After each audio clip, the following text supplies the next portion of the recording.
Individuals suffering from anxiety or depression may not have a positive experience playing this game. This game is also not suitable for children. That's what it said in the last one. By playing Doki Doki Literature Club, you agree that you have noted the game's age rating in your region, and you consent to your exposure of highly disturbing content. I agree. What's more disturbing than an anime waifu simulator? Ha ha ha ha ha. Yay. This game is not suitable for children or those who are easily disturbed. Alright. Hey, hi, hello everybody, and welcome back. We've got some more. I don't know. I don't know. I don't know what I'm doing here. I'm scared. Chad asked me to come here and I'm scared. I don't know what I'm doing. Help me! Kritur just looking at the girls right now. Which do you think is going to be your favorite? This one's too shy. This one's too happy. This one's too mean. This one, she seems very open and energetic, but not so like, but like, hey, how's it going? So this one right here. That one. I don't want to deal with this shy girl. I'm scared. I don't know what's happening. No. No, confidence. I need some confidence in my life. With that being the case, please enter your name. Okay. Kritur. Crit. My name is Crit. Yeah, woo. Don't lie, I would never lie. Hey. Hello. I see an annoying girl running. Wait, which one is this? It's gotta be. I see an annoying girl running toward me from the distance, waving her arms in the air like she's totally oblivious to any intent. This is the one with the pink hair. No, it's not. Pink hair was too mean. This is the one I just talked about, huh? That girl is Sayori, my neighbor and good friend since we were children. You know, the kind of friend you'd never see yourself making today, but it just kind of works out because you've known each other for so long. We used to walk to school together on days like this, but starting to grow in high school, she would oversleep more and more frequently, and I would get tired of waiting up. But if she's going to chase after me like this, I almost feel better off running away. However, I just sigh and idle in front of the crosswalk and let Sayori catch up to me. Who's Sayori? It is the pink hair! I got it right! But she looks so mean in the main menu. Ha! Is she gonna sneeze? Ha! I overslept again. Oh, she wasn't gonna sneeze. I was gonna say bless you. But I caught you this time. Maybe, but only because I decided to stop and wait for you. You say that like you were thinking about ignoring me. Oh, I was. Actually want to punch you in the face right now. That's mean. Wrong one. That's not pink. Her hair is pink. Wrong pink. Her hair is pink. What kind of shade is that to you? In what world is that hair not pink? Huh? You guys are tripping. Absolutely tripping. That's more lightish auburn. No, what? Coral, bro. Coral is pink. Is coral pink? Coral is generally considered a warm, vibrant, and pinkish color that blends in with pink and orange. Suck it. That ain't pink? Tell that to Google, dumbass. Sorry, I didn't mean that. We just started. Pinkish and orange. It's still pink? It's still pink? If you're half white, half Mexican, you don't go like, well, I'm not Mexican at all because I have the half. No, you're both. You're both. I guess you could call coral more than pink, which is still pink. Thank you. I said pink hair. I'm not gonna get specific with this shit. We haven't even started the game. Let me start the game. Let me start. I'm getting upset. We're starting the game. That's mean, Crit. She is so right. Fuck her and her hair.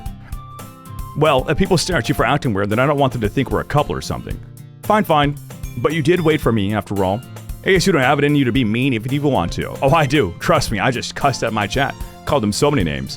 Whatever you say, Sayori. We cross the street together and make our way to school. I can't believe I'm here right now. Why am I here right now? I can't believe I'm here with you guys.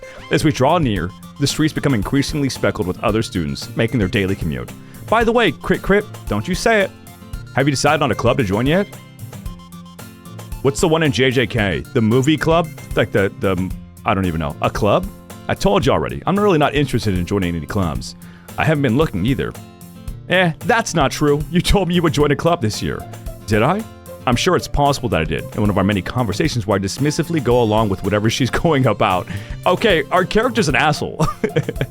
Our character's an asshole. Sayori likes to worry a little too much about me when I'm perfectly content just getting by on the average while spending my free time on games and anime.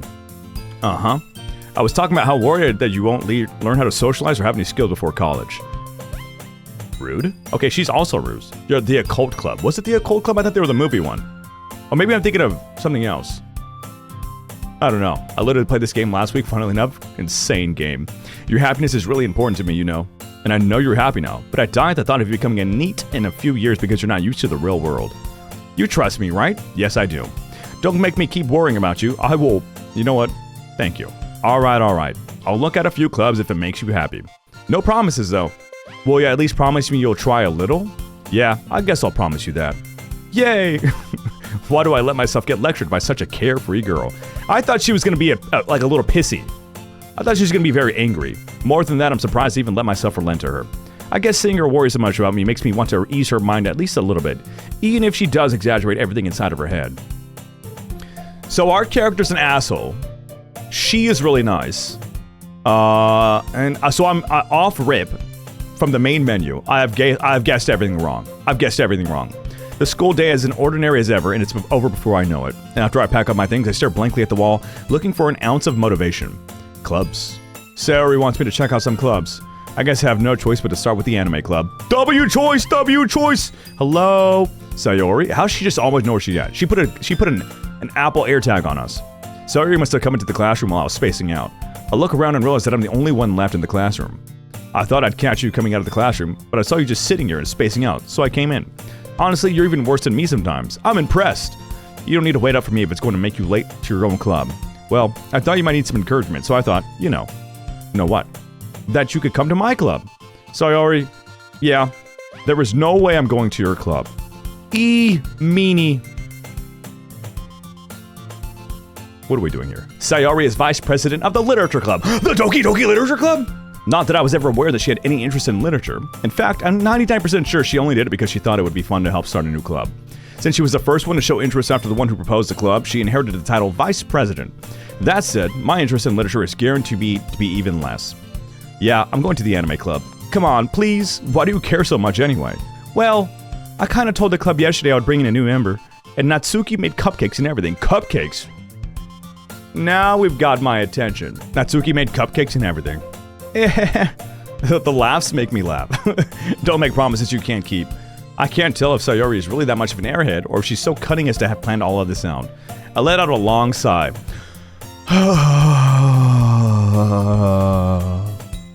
Fine, I'll stop by for a cupcake, okay? Yay, let's go. Oh, she said yes. It's called Coral Pink, but it's in a shade of red on the color wheel. Doesn't matter, shade of pink. Thus, today marks the day I sold my soul for a cupcake. I dejectedly followed Sayori across the school and upstairs a section of the school I rarely visit. Sayori, full of energy, swings open the classroom door. So we're all right and wrong? I'm right. Everyone, the new member is here. I'm not a member. I told you, don't call it. There we go. My character stands 10 toes deep.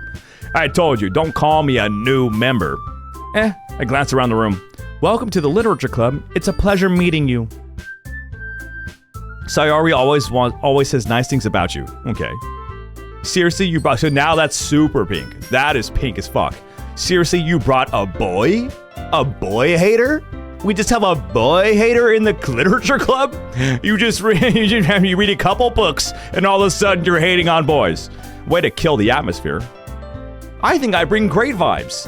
Now I'm gonna join this club just to show them that I'm great vibes and then quit whenever they need me the most. Crit, what a nice surprise. Welcome to the club. She knows me. All words escape me in the situation. So she's the confident one we talked about, right? She just oozes confidence. This club is full of incredibly cute girls. What am I fucking doing here, bro? What are we fucking doing here, bro? What are we doing here? What are we doing here? What are we doing here? What are you looking at? If you want to say something, say it. Sorry. Natsuki, The girl with the sour attitude, whose name is apparently Natsuki, is one I don't recognize. Her small figure makes her look like a first-year student. She's puntable. We can punt her across the classroom. She is also the one who made cupcakes, according to Sayori. You can just ignore her when she gets moody. Oh, I will. I fucking will. Sayori says that quietly into my ear, then turns back toward the other girls. Anyway, this is Natsuki. Always full of energy. And this is Yuri, the smartest in the club. Don't say things like that. See, I know it. I knew it. Shy, can't even take a compliment. Oh my god, the world's so scary. I don't want to leave my room. Fuck that. Yuri, who appears more comparably more mature and timid, seems to have a hard time keeping up with people like Sayori and Natsuki. Well, it's nice to meet both of you. And it sounds like you already know Monika, is that right? That's right! Hi, Monika. A pleasure to meet somebody who's a normal human, who knows how to have a conversation. A normal person in this space is so refreshing. It's great to see you again, Kritur. You know what, Monika? It's great to see you too. It's great to see you too. Thank you for not shying away or immediately insulting me. I need a breath. Sayori, none of them are normal. Not a single one of I'm taking a deep... I need... give me a paper bag. Give me a paper bag. Somebody give me a paper bag. Monika smiles sweetly. We do know each other. Well, we rarely talked, but we were in the same class last year. Monika was probably the most popular girl in class. Smart, beautiful, athletic. Basically completely out of my league. And you are normal, Kritur. I'm normal! I am normal! Tell your parents that I'm normal! So, having her smile at me so genuinely feels a little... You too, Monika. Come sit down, Kritur. We made room for you at the table so you can sit next to me or Monika. I'll get the cupcakes. Hey, I made them. I'll get them. Sorry, I got a little too excited. Then how about make some tea as well? Tea and cupcakes. Tea and cupcakes. The girls have a few desks arranged to form a table. As Sayori mentioned, it's been widened so that there is one space next to Monika and one space next to Sayori. Natsuki and Yuri walk over to the corner of the room where Natsuki grabs a wrapped tray and Yuri opens the chest. Still feeling awkward, I take a seat next to Sayori. Natsuki proudly marches back to the table, tray in hand. Okay, are you ready? Ta-da! What? Natsuki lifts the foil to reveal a dozen white, fluffy cupcakes decorated to look like little cats. Aw, that's sweet. That's sweet. Don't worry, Kritur, they're all confirmed to be 18. Okay, that's we're not even gonna worry about that. I'm not thinking about things with these characters. We're just gonna play this game ironically and have a great time. The whiskers are all drawn with icing and little pieces of chocolate were used to make ears. So cute. I had no idea you were so good at baking, Natsuki. I wanna see the cupcake! Get me away from this conversation. I wanna see the cupcake. Just hurry and take one. Sayori grabs one first, then Monika. I follow. It's delicious. I don't get to see the cupcake. Sayori talks with her mouth full and has already managed to get icing on her face. I turn the cupcake around in my fingers, looking for the best angle to take a bite. Natsuki is quiet. I can't help but notice her sneaking glances in my direction. Is she waiting for me to take a bite? I finally bite down. The icing is sweet and full of flavor. I wonder if she made it herself. You know what I would do? You know what I would do in this situation? Is take a bite of the cupcake, immediately spit it out. Huh? She's watching me. I see her watch. Ew, what did you make this with? Ew. Feces? Ew. And throw it away. Oh, you want to insult me? This is really good. Oh, my character's a pussy. Thank you, Natsuki. Why are you thanking me? It's not like I haven't heard this somewhere before. Made them for you or anything. I thought you technically did. Sayori said, well, maybe. I would punch her so fast. Not for you, you know, you dummy. All right. I give up on Natsuki's weird logic and dismiss the conversation. Yuri returns to the table carrying a tea set. She carefully places a teacup in front of each of us before setting down the teapot next to the cupcake tray. You keep a whole tea set in this classroom? Don't worry, the teachers gave us permission. After all, doesn't a hot cup of tea help you enjoy a good book? I guess. I really only have tea when I'm like enjoying a sunset, a sunrise, when I'm enjoying a scenery. I like to have my tea and just chill, you know? Don't let yourself get intimidated. Yuri's just trying to impress you. That's not. I insulted. Yuri looks away. I meant that she's just too shy. Just be an adult. I love watching people play this game. I'm scared. I'm scared. I believe you. Tea and reading might not be a pastime, but I at least enjoy the tea. I'm glad. Yuri faintly smiles to herself in relief. Monika raises an eyebrow, then smiles at me. So, what made you consider the literature club? I was afraid of this question. Something tells me I shouldn't tell Monika that I was practically dragged here by Sayori. Well, I haven't joined any clubs yet, and Sayori seemed really happy here, so... That's okay. Don't be embarrassed. Oh, I was. Trust me, I am going to be for the next however many hours. We'll make sure you feel right at home, okay? As president of the literature club, it's my duty to make the club fun and exciting for everyone. Everybody feel fun and excited right now? Everybody feel it? What's up, Mooni? Welcome on in. Very normal game. Yep, yes it is. Monika, I'm surprised. How come you decided to start your own club? You could probably be a board member for any of the major clubs. Weren't you a leader of the debate club last year? Well, you know, to be honest, I can't stand all the politics around the major clubs. It feels like nothing but arguing about the budget and publicity and how to prepare for events. politics. It's just Mokia. It's just what? What are you talking about? It's just Mokia. You correct? It says Monika. Oh, okay. I'm confused. I'd much rather take something I personally enjoy and make something special out of it.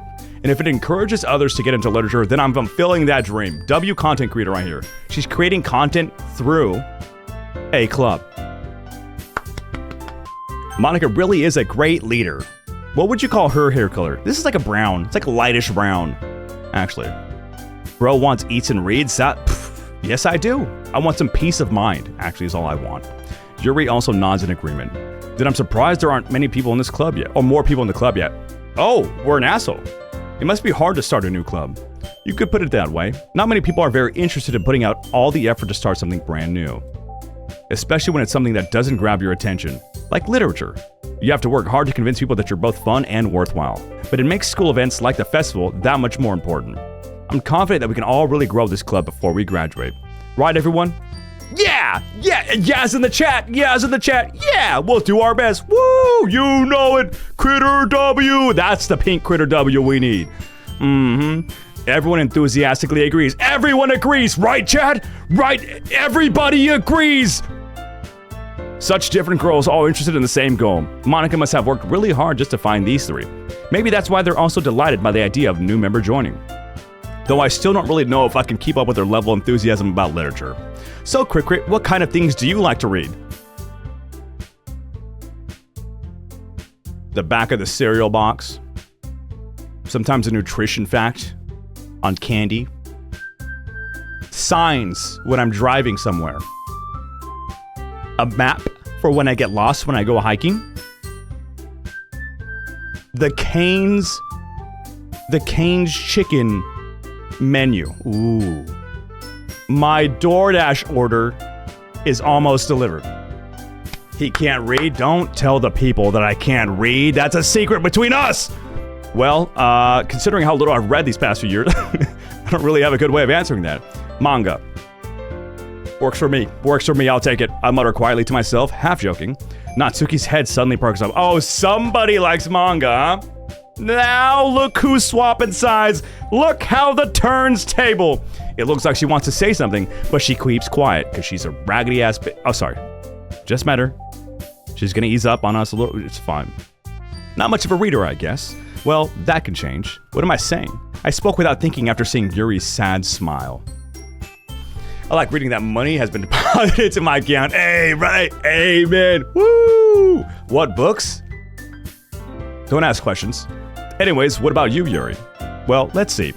Yuri traces the rim of her teacup with her finger. My favorites are usually novels that build deep and complex fantasy worlds. The level of creativity and craftsmanship behind them is amazing to me, and telling a good story in such a foreign world is equally impressive. Yuri goes on, clearly passionate about her reading. She seems so reserved and timid since the moment I walked in, but it's obvious by the way her eyes light up that she finds her comfort in the world of books, not people. Yeah, I also hate people. Press 1 if you hate people. But you know, I like a lot of things. Stories with deep psychological elements usually immerse me as well. Isn't it amazing how a writer can so deliberately take advantage of your own lack of imagination to completely throw you for a loop? Anyways, I've been reading a lot of horror lately. Is this why you guys like Yuri? A horror reader? Yuri best girl? Hashtag ad? / question mark? Hashtag what's going on? Hashtag why am I hashtagging? Am I reading? I read a horror. I read a horror book once. That's how we respond to that? That's it's like talking to Tom Brady and you're like, oh, I played college football senior year one season. That's what we're doing? Nah, squad, my character's a dumbass and an asshole. I desperately grab something I can relate at the minimum level. At this rate, Yuri might as well be having a conversation with The Rock. W self-awareness. W self-awareness. Really? I wouldn't have expected that, Yuri. For someone as gentle as you, I guess you could say that, but if a story makes me think or takes me to another world, then I really can't put it down. Surreal horror is often very successful at changing the way you look at the world, if only for a brief moment. She's got good insight. I agree with everything she's said so far. Now, if she just got a little bit of confidence, I wouldn't want to Throw a book at her is what I meant to say. Sorry. Throw a book at her. Ugh, I hate horror. Ew! Get away! Get away from me. Why is that? Well, Natsuki's eyes start over to me for a split second. Never mind. That's right. You usually like to write about cute things, don't you, Natsuki? What? What gives you that idea? You left a piece of paper behind last club meeting. It looked like you were working on a poem called Don't Say It Out Loud. And give that back. Fine. Your cupcakes, your poems, everything you do is just as cute as you are. Barf. Sayori sidles. What the fuck is that word? Sidles? Up behind Natsuki and puts her hand on her shoulders. I'm not cute. Natsuki, you write your own poem. Thank you for realizing that. W self-awareness to her as well. Natsuki, you write your own poems? Well, I guess sometimes. Why do you care? I think that's impressive. Why don't you share them sometime? No. Natsuki averts her eyes. You wouldn't like them. Not very confident writer yet. I understand how Natsuki feels. Sharing that level of writing takes more than just confidence. The truest form of writing is writing to oneself. You must be willing to open up to your readers, exposing your vulnerabilities and showing even the deepest... What the fuck is Aristotle doing in this game? Time to read House of Leaves again? What the hell is House of Leaves? Minecraft is fizzles? Oh, main character is fizzles. Main character fizzles? I don't understand what's happening here. Yuri is so wise. Yuri's over here dropping bars. Yuri's got fortune cookie levels of fucking wisdom over here. Do you have writing experience too, Yuri? Maybe if you share some of your work, you can set an example and help Natsuki feel comfortable enough to share hers. ... All of a sudden. I guess it's the same for you, Yuri. I wanted to read everyone's poem. We all sit in silence for a moment. Okay! I have an idea, everyone. Question mark? Natsuki and Yuri look quizzically at Monika. Let's all go home and write a poem of our own. Then next time we meet, we'll all share them with each other. That way, everyone is even. Yeah, let's do it. Plus, now that we have a new member, I think it would help us all get a little more comfortable with each other and strengthen the bond of the club. Isn't that right, Crit? No, I'm going to the anime club. Fuck you guys. Monika smiles warmly at me once again. Hold on, there's still one problem. What's that? Now that we're back to the original topic of me joining the club, I bluntly come forth with what's been on my mind the entire time. I never said I would join this club. Want to know something amazing? Is Taco Bell being ordered for me and is on its way? That would be awesome. You're gonna be in their literature club and you're gonna like it. Sayori may have convinced you to stop by, but I never made any decision. I still have other clubs to look at, and I lose my train of thought. All four girls stare back at me with dejected eyes. But, I'm sorry, I thought, Crit, dude. I don't care who you are. I don't care who you are as a guy in the world. If you're in this situation in high school, you're folding. Every single guy that's ever lived would fold in this situation in high school. You have to be in a club with four other girls, and they're all sad. Like, they're all sad eyes. Like, every single guy in the history of existence is folding for this. Doesn't matter if you even like girls. It doesn't matter if you even like girls. I'm not, it has happened to me before. You've been in an anime video game with four other girls that are trying to get you to join a book club, and you wanted to go to the anime club instead, so you decided no? Yeah, didn't think so, bud. Didn't think so. That's how I joined the fencing club. Okay, now you're giving details. I'm actually starting to think you're serious. I'm defenseless against these girls. How am I supposed to make a clear-headed decision when it's like this? That is, if writing poems is the price I need to pay in order to spend every day with these beautiful girls. Oh my god, dude. Yeah. Oh my god. Okay, I've decided then. I'll join the literature club. One by one, the girls' eyes light up. Yes, I'm so happy. Sayori wraps her arms around me, jumping up and down. When do the warnings kick in? When do the warnings kick in? I think you really did scare me for a moment. Sorry, Yuri, my bad. Natsuki, if you really just came for the cupcakes, I would be super pissed. Literally, fuck yourself. You fuck off. How about that? Just leave me alone. How about you leave the club, I join the club? Huh? What do you think? Huh? Then that makes it official. Welcome to the literature club. Thanks, I guess. Okay, everyone. I think with that, we can officially end today's meeting on a good note. Everyone remember tonight's assignment. Write a poem to bring to the next meeting so we can all share. Monika looks over at me once more. Crit, I look forward to seeing how you express yourself. Yeah. How do you do this laugh? It's like, ah!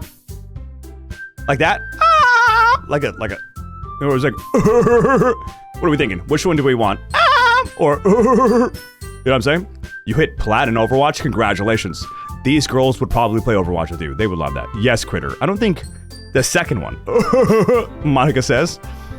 Can I really impress the class star Monika with my mediocre writing skills? I already feel the anxiety welling up inside me. Meanwhile, the girls continue to chit-chat as Yuri and Natsuki clean up their food. Hey, Crit, since we're already here, do you want to walk home together? Oh, God, dude. Sure. That's right, Sayori and I never walk home together anymore because she always stayed after school for clubs. Sure, might as well. Yay.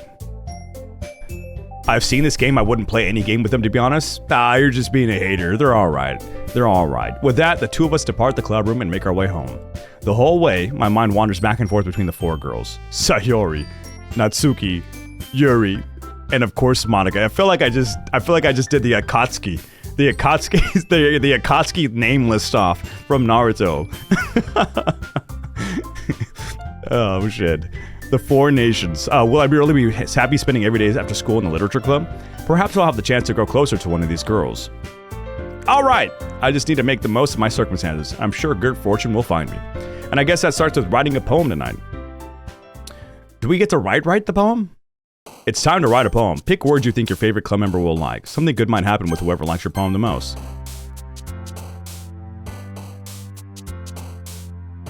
Oh, so based off what they describe. Based off what they describe, I'm supposed to pick. Thank you for the lurk, Malibu. I appreciate you. Who's it gonna be? I don't remember what they described. We have one girl who likes horror, like story building adventures. This girl likes cute stuff. I don't remember what she likes. Energetic shit. So if I put explode, this would be picked. Out of these three? Why these three? Where's the other girl at? Well, I don't care about these three are whack. All right, we'll do ocean, horror, ocean, nature. We'll just pick stuff I actually like. I'm not even gonna pick based off of the girls. We'll pick stuff I like, which actually now I'm realizing it's gonna line up with this girl because I like the fantasy, I like the horror side. Like I said, Kritur, she is out of your league. Zerimov, you say that to me one more time, I might just cry here on stream. Dark, massacre, don't like that. Vivacious, anime, boom. Sweet, warm, electricity. I don't like electricity all that much. That shit almost killed me. Puppy. Do I want a puppy? Sweet? Pink? Bunny. Fireworks, charm.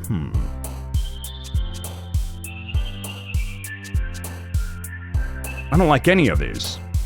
Fuck it, we'll do electricity, actually. We'll do electricity. Games, heartbeat, raindrops. Ooh, raindrops. Raindrops is good. Climax, I love... Oh, sorry. Adventure. Marshmallow, uncontrollable, Valentine, mouse, existence, friends, unrequited, landscape. I like a nice landscape. Aura, chat. Obviously, we pick aura here, right? Press one if I got aura. Huh? Press one, huh? And then two if I don't. Once you guys all press ones, I'm gonna click the aura. Why there's more twos than... Why are there more twos than ones? You know what? What you guys didn't know is the ones matter to me more. So even though there's an even number, they get risen to the top. Determination, portrait, precious, treasure. Inferno is a really... I'm picking Inferno because it's a really good word. Inferno is a great word. I love fire words. Fire with like thermal, inferno, volcano. Like these words are really good to me. Contamination, nightgown. I don't like contaminations. I do like sugar. Philosophy. We know who that is, Mrs. Aristotle over here. Let's do fantasy. Extreme, wild, wrath, infinite, vertigo. I don't like vertigo. I don't like anxiety. Pain, parfait, wrath. Wrath is kind of a cool word as well. Peace, rose, boop, boop. Misfortune, blanket, alone, love, together, twirl, color, hurt, milk. Let's do together. Analysis, heaven sent, also a good word. Holiday, we pick horror. Yes, we do. Horror. Fireflies, waterfall, we pick waterfall. We pick Starscape. Yes, most definitely a Starscape here is what I'm thinking. Empty, incapable. We'll pick incapable for you guys, chat. I'm gonna... Hold on. You guys hear me? I'm gonna pick incapable for you guys. This one's for you. That one's for you guys. I don't know if you guys heard me. I picked incapable for you guys, for the Twitch chat. You guys get incapable. Just odds and either, just in case. In ending, vitality, bubbles. Bubbles is a great word as well. Vibrant. Let's do vibrant. No. Let's do bliss. I think bubbles stood out to me the most. I like saying bubbles. Chocolate, giggle, entropy. I don't know what that means. Skirt, sing. Don't want to sing, sucker, we'll ban all of you. Wow, he thought of us. That's the positive side of things. Essence. We'll do some essence over here. It took me a long time to choose that. Gotta be careful with what we do here. We're back already? There's no intermission between? I don't get to, like, shoot zombies or something? All right. Hi again, Crit. Glad to see you didn't run away on us. Trust me, I thought about it.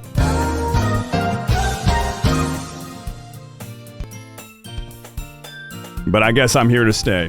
Nah, don't worry. This might be a little strange for me, but at least I keep my word. Well, I'm back at the literature club. I was the last to come in, so everyone else is already hanging out. Thanks for keeping your promise, Crit. Yep, yes I did. My heart, what the hell, man? I didn't get a screenshot, damn it. I hope this isn't too overwhelming of a commitment for you. Making you dive headfirst into literature when you're not accustomed to it. I can read. I can tell him, Chad, I can read. Come on, like he deserves any slack. This bitch. Have a good one, Dying Reaver. We'll catch you around. Sayori told me you didn't even want to join any clubs this year. And last year, too. I don't know if you plan to just come here and hang out or what. But if you don't take us seriously, then you won't see the end of it. Natsuki, you certainly have a big mouth for someone who keeps her manga collection in the club room. Yeah, bitch. Natsuki finds herself stuck between saying Monika and manga. Manga is literature. Swiftly defeated, Natsuki plops back into her seat. Don't worry, guys. Crit always gives his best as long as he's having fun. He helps him with busy work without me even asking, like cooking, cleaning my room. Oh, we're wifey? I'm wifey material? Kritur, we aren't gonna lie to them. The one time I ask something of you guys and you can't deliver? No, that's cool. I get it. I was kidding. Okay, well now I feel bad. Welcome back. How dependable. Sayori, that's because your room is so messy, it's distracting. And you almost set your house on fire once.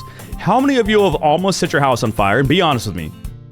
By trying to make like a microwave snack and it like almost burns everything down. Because I've done that twice. With cup of noodles, I forgot to put the water. Oops. Oopsie daisy. Sometimes you just forget to put in the water, and sometimes your house just almost becomes a smoldering chunk of embers and ash. I don't have a microwave. Well, then that's different. Is that so? You two are really good friends, aren't you? I might be a little jealous. How come? You and Crit can become good friends too. Chat would like that, wouldn't you? You fucking like that, wouldn't you? You fucking freaks. Sayori. As usual, Sayori seems oblivious to the weird situation she just put me into. Oh, Yuri even brought you something today, you know. Wait, Sayori. Me? Not really. Don't be shy, it's really nothing. What is it? Never mind. Oh, Sayori made it sound like a big deal when it's really not. What do I do? I'm sorry, Yuri, I wasn't thinking. I guess that means it's up to me to rescue the situation. Do I not pick anything here? I thought this whole thing was like I get to pick. Oh, I pick the words, huh? I was saying, because I've only picked the words so far, right? I haven't picked anything else. Accidentally left a fork in a bowl. I put the microwave once. See, thank you. Somebody's there with me, setting their house on, or trying to set their house on fire. Holy shy face, dude. She doesn't even have a face right now. It's just a couple lines, and that's it. I could have sworn there used to be dialogue options. We haven't gotten any yet. Maybe it's gonna pop up right now. First of all, I wasn't expecting anything in the first place. So any nice gesture from you is a pleasant surprise. It'll make me happy no matter what. Is that so? Yeah, I won't make it a big deal if you don't want it to be. Alright, well here. Yuri reaches into her bag and pulls out a book. I didn't want you to feel left out, so I picked out a book that I thought you might enjoy. It's a short read, so it should keep your attention, even if you don't usually read. Oh my god, she thinks I'm an idiot. Well, she knows I'm an idiot. You know what? Moving on. And we could, discuss it if you wanted. Is it because of the words that I picked? She is the one handing me a book? Would it have been the other girls if I picked stuff for them? Interesting. How is this girl accidentally being so cute? She even picked out a book she thinks I'll like despite me not reading much. Yuri, thank you. I'll definitely read this. I'm not reading shit. I enthusiastically tanked the book. Phew. Well, you can read it at your own pace. I look forward to hearing what you think. Now that everyone's settled in, I expected Monika to kick off some scheduled activities for the club. But that doesn't seem to be the case. Sayori and Monika are having a cheery conversation in the corner. Yuri's face is already buried in a book. I can't help but notice her tense expression like she was waiting for this chance. Meanwhile, Natsuki is rummaging around in the closet. I'm really curious to talk to Yuri a little bit more, but at the same time, I would feel bad for distracting her from reading. I catch a glimpse of the cover of the book. It looks like the same book that she lent to me. Well, duh, that's how we're gonna talk about this. Yo, Reed, Blur, welcome to the streaming thing to follow. You haven't even showed your poem? Oh. Well, I know that's not game-wise, but like, you know, the universe of the... You know what? Fuck it. Ignore it. More than that, she seems to be on the first few pages. Crap. She's noticed. I think she noticed me looking at her. Abort mission! She sneaks another glance at me, and our eyes meet for a split second. ... But that only makes her hide her face deeper in her book. Sorry. I was just spacing out. I mutter this, sensing I made her uncomfortable. Oh, ... It's fine. If I was focused, then I probably wouldn't have noticed in the first place. But I'm just rereading a bit of this, so... That's the book you gave me, right? Mm-hmm. I wanted to reread some of it, not for any particular reason. Just curious how come you have two copies of the same book. Dude, our character's so stupid. Let me pick some dialogue for this guy. Let me type the dialogue. This guy's so dumb. Why do you think she has two and she wants to talk about the book? Dude. Idiot. I'm upset right now. And I stopped at the bookstore yesterday, and that's not what I meant. I mean, I just happened to buy two of them. I see. There's something fairly obvious here that Yuri isn't telling me, but I decided to let it go. You're in a classroom with other people. Wait till you're in private before you make her feel weird. Oh my god. Lore accurate Kritur, though I'm not a dumbass. You guys think I'm a dumbass. I'm just stupid. There's a difference. I'll definitely start reading it soon. I'm glad to hear. Once it starts to pick up, you might have a hard time putting it down. It's a very engaging and relatable story. Is that so? What's it about anyway? Well, ... Yuri closes the book and scans her eyes over the back. The book is titled Portrait of Markov. There's an ominous-looking eye symbol on the front of the cover. Alright, I just wanted to make sure I didn't accidentally give anything away. Basically, it's about this girl in high school who moves in with her long-lost younger sister.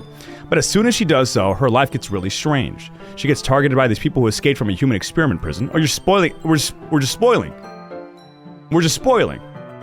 Kritur Kundade, ban that person forever. While her life is in danger, she needs to desperately choose who to trust. No matter what she does, she ends up destroying most of her relationships and her life starts to fall apart. That's kind of a spoiler!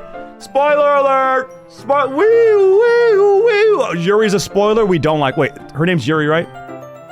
Yuri, right? Fuck, I forgot her name. Oh my god, I forgot her name. Spoiler, I don't like her. She's a spoiler. We don't like people who spoil around here. We don't like those people. Dictator will catch you around, bud. That's kind of dark, isn't it? Yuri made it sound like it was going to be a nice story, so that the dark turn came from out of nowhere. Yuri gently giggles all of a sudden. Are you not a fan of that sort of thing, Crit? No, it's not that. I mean, I can definitely enjoy those kind of stories, so don't worry. I hope so. Yeah, I totally forgot that Yuri is into those things. She's also shy and reclusive on the outside. She's gonna be the one that murders me. Yuri purple head, Sayori redhead. Fuck. You just followed, and you weren't... red. Natsuki pink. I think Sayori has pinkish hair. Just want to toss it out there. You know, just want to toss that out there. I think she has pinkish hair. I think it's pretty pink. She's so shy and reclusive on the outside, but her mind seems to be completely different. She's gonna be the one that murders us all. She's gonna kill me. She's gonna kill me. I already feel it. It's just that those kind of stories, they challenge you to look at life from a strange new perspective. When horrible things happen, not just because someone wants to be evil, but because they have their own goals or their own philosophy that they believe in. Then suddenly, when you thought you related to the protagonist, they're made out to be a naive one for letting their one-sided morals interfere with the villain's plans. I'm rambling, aren't I? Not again. I'm sorry. Hey, don't apologize. I haven't lost interest or anything. Well, good way of showing it. Kritur, you have pink hair? Fuck you! I guess it's alright then. But I feel like I should let you know that I have this problem. When I let things like books and writings fill my thoughts, I kind of forget to pay attention to other people. So I'm sorry if I end up saying something strange. What are you gonna say? You're gonna drop slurs? Just don't drop slurs, please. I'm streaming on Twitch. It would be really bad. It's gonna go to a YouTube video. If you drop slurs, it's gonna be real bad. And please stop me if I start talking too much. That's I really don't think you need to worry. That just means you're passionate about reading. The least I can do is listen. It's a literature club, after all. I'm gonna do my best with. I'm gonna do my best with these noises, and you guys have to accept them for what they're gonna be. You guys just have to accept the noises for what they're gonna be. Okay? Are we all on the same page? I hope so. I hope so. Well, that's true. In fact, I might as well get started reading it, right? You don't have to. What the? I'm gonna do it. What are you saying? Sorry. No, thank you for the alert. Just a moment ago, you said you were looking forward to it. ... Let me just get the book. I quickly retrieved the book that I had put in my bag. All right, it's fine if I sit here, right? I slip into the seat next to Yuri's. Yeah. Are you sure? You seem a little apprehensive. I'm sorry. It's not that I don't want you to. It's just something I'm not very used to. That is, reading in company with someone. I see. Well, just tell me if I end up distracting her or anything. Do you think she's gonna help me with the words? Do we think she's gonna help me with the words? Chat lock-in, like, if the word's really hard, do you think she would help me? Can we get the noises on a soundboard for Discord? Fuck no! Tell me if I just end up distracting you or anything. Alright. I open the book and start the prologue. I soon understand what Yuri means about reading in company. It's as if I can feel her presence over my shoulders as I read. It's not a particularly bad thing, maybe a little distracting, but the feeling is somewhat comforting. Yuri is in the corner of my eye. I realize that she's not actually looking at her own book. I glance over. It looks like she's reading from my book instead. Sorry. You're a fun sucker. Fuck you! Okay, I've been saying that too much. I would like to retract all the fuck yous in the past 30 minutes. I appreciate you guys. But go fuck yourself. Sorry, I was just... Yuri, you really apologize a lot, don't you? I do? I don't really mean to. Sorry. I mean... Here, this should work, right? I slide my desk until it's up against Yuri's and hold my book more between the two of them. It appears the main character has chosen a favorite girl. Kritur's asking if she can help him read. No, it's just that the word's really hard, you know? Like some words are really hard. Like, this one's easy. I got this one. That one's easy. This one though, I possum so. Yuri timidly closes her own copy. Once we each lean in a little bit, our shoulders are almost touching.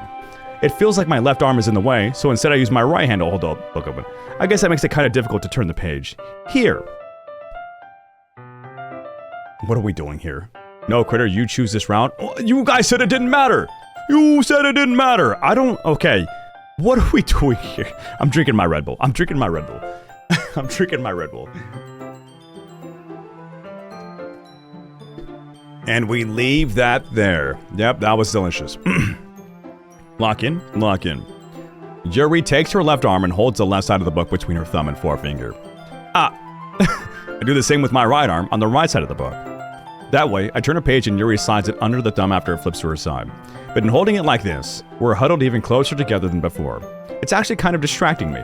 It's as if I can feel the warmth of Yuri's face and she's in the corner of my vision. Are you ready? To turn the page. Sorry. I think I got a bit distracted for a second. I glance over at Yuri's face again and our eyes meet. I don't know how I'll be able to keep up with her.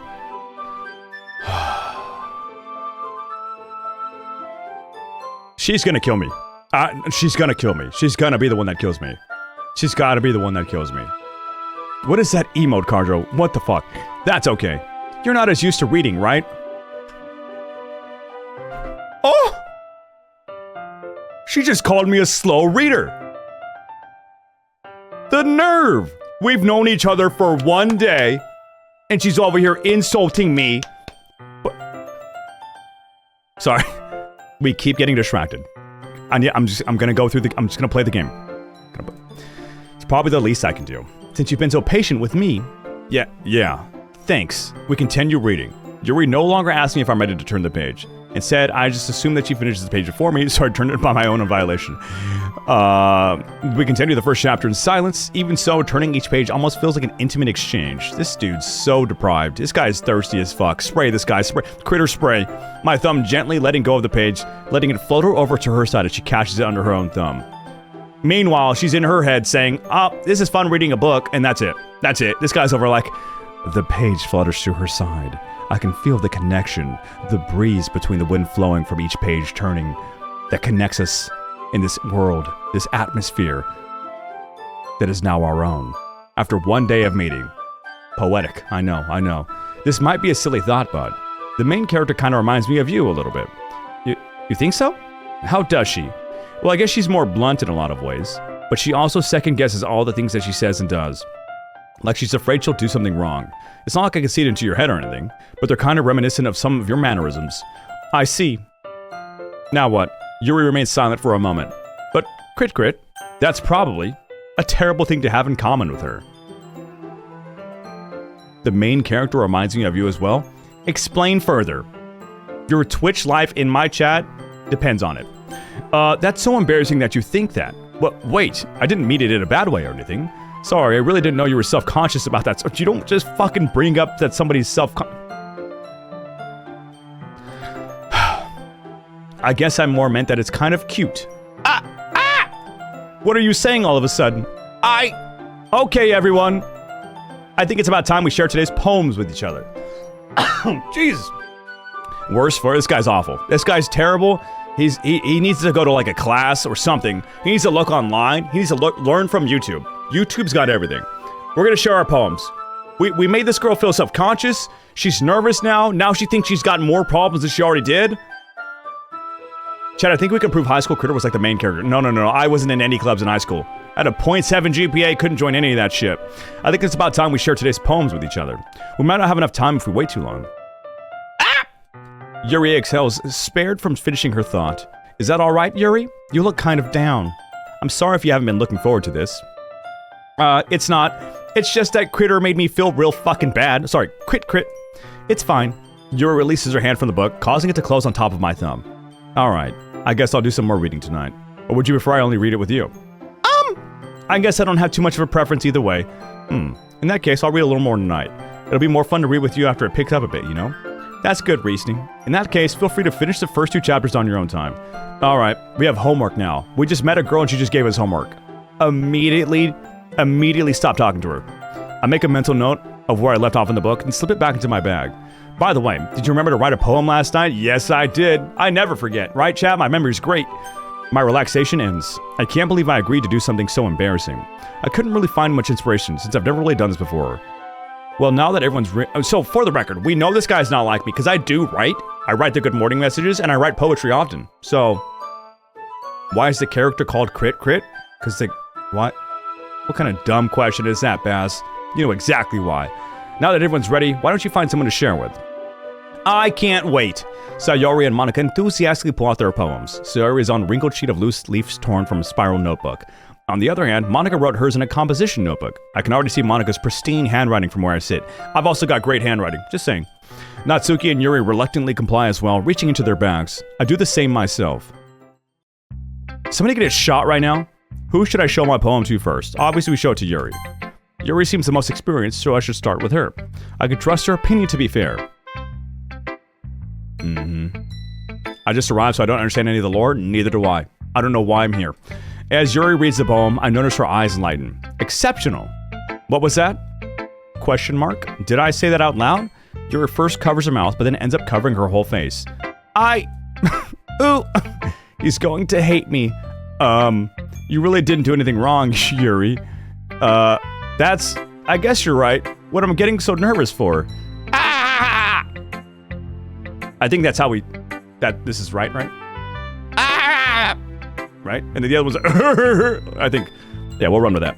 Yuri takes a breath. So, what kind of writing experience do you have? Your use of imagery and metaphors indicates you've written a lot of poetry before. Really? Wow, that's a huge compliment coming from you, you self-conscious fuck. This is actually my first time, really. Yuri stares at me blankly, then looks at my poem again. ... Well, I know that. It just meant, Yuri trails off, unable to find an excuse. She traces her finger along the words in the poem, as if breaking it down more thoroughly. Yeah, okay.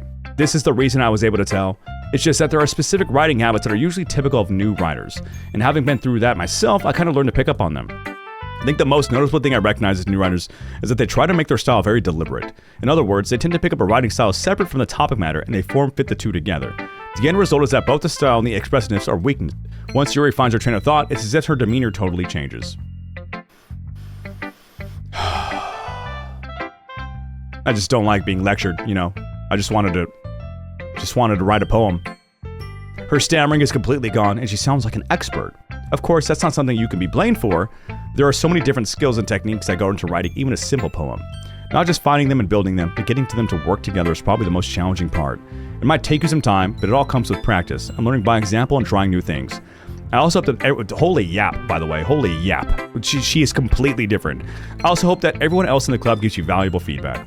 Natsuki can be a little bit biased, though. Biased? How? Well, never mind. I shouldn't be talking about people like that. Sorry. It's fine. I'm not sure if Yuri is apologizing to herself, to me, or to Natsuki.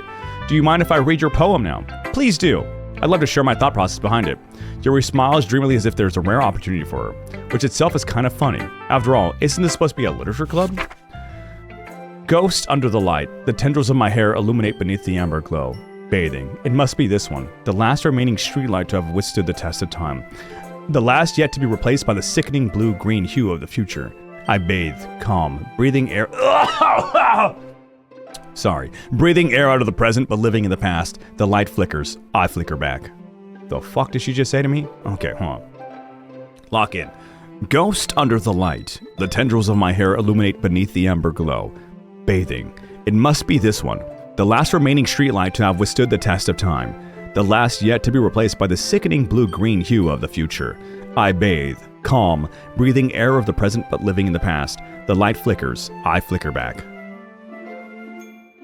Kritur was not breathing air. I was struggling, okay? It's like I'm struggling to understand this shit. What do you think we tell her? This shit made no sense. ... I'm sorry I have such terrible handwriting. You should be. You had all night to give something that was legible, and this is what we come up with. What? I wasn't thinking that at all. Oh, we were. But it took you a long time to read. Wait, does it know how long I take to read? Wait, does it know how long I take to read? There's no way, right? That's gotta be like an act. Okay. Oh, is it the longer I hold that up? There's no way. Okay. We're gonna pretend. I just don't read script very often. I actually think your handwriting is pretty. Eh? That's a relief. I also like the poem. Even though it's short, it was really descriptive. It wasn't too short. I usually write longer poems. Not at all. I'm really glad you liked it. It might know, yeah? Is it like that? It's one of those games? It kind of like knows everything? It just kind of knows all my shit and stuff? Keeps track of me? I'm scared. Am I gonna have people knocking on my door? Trying to murder me? Since it's our first time sharing, I wanted to write something a little more mild. Something easy to digest, I suppose. Are you into ghosts, Yuri? Actually, the ghost story isn't about a ghost at all, Kritur. Really? I must have totally missed the point. Yeah. Well, I suppose you did only glance over it, after all. But remember that poets often express their own thoughts, feelings, and experiences in their work. It knows my cat? Considering it'll dox you on one point, which we've been warning you about. We'll see what happens. I can edit it out of the video, and I'll delete the VOD if I have to.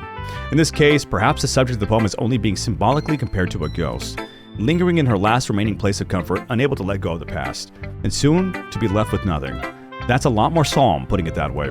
I hadn't even thought of that. That's impressive. Eh? It's nothing, really. Yours was impressive too, so. Nah, if anything, I could probably learn a thing or two from you. You think so? Yeah, of course. Ah! You know, I was really nervous about doing all this, but in the end, I enjoyed it. I'm going to keep doing my best for you, Kritur. For me? Ah, me too. We have to show it to the other ones too? Oh my god, we have to go one by one with these fucks. Docs, I think it only uses the name on your PC. The name on my PC should be Kritur, I think. Maybe. And if it's not, it's the person who built my PC, but he also uses a nickname, so it doesn't matter anyways. Do we save we'll go to Natsuki. Wait, Natsuki is pink hair, right? We'll go back to back. ... Well, it's about what I expected for someone like you. You're gonna have to hold me back, chat. You're gonna have to fucking hold me back. You're gonna have to.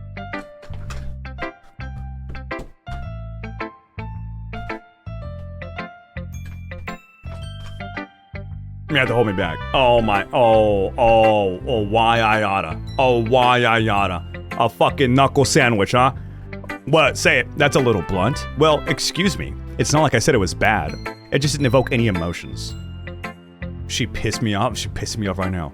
If I ever get the chance to murder somebody in this game, Guess who's gonna go?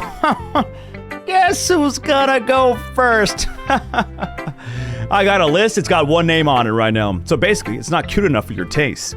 Do you want to get smacked? Bish what? Uh-huh, try it. I'll pass. Sigh. Well, anyway, I guess I should need to show you mine. Not that you'll like it. It's gonna be like, eagles can fly, monkeys can climb.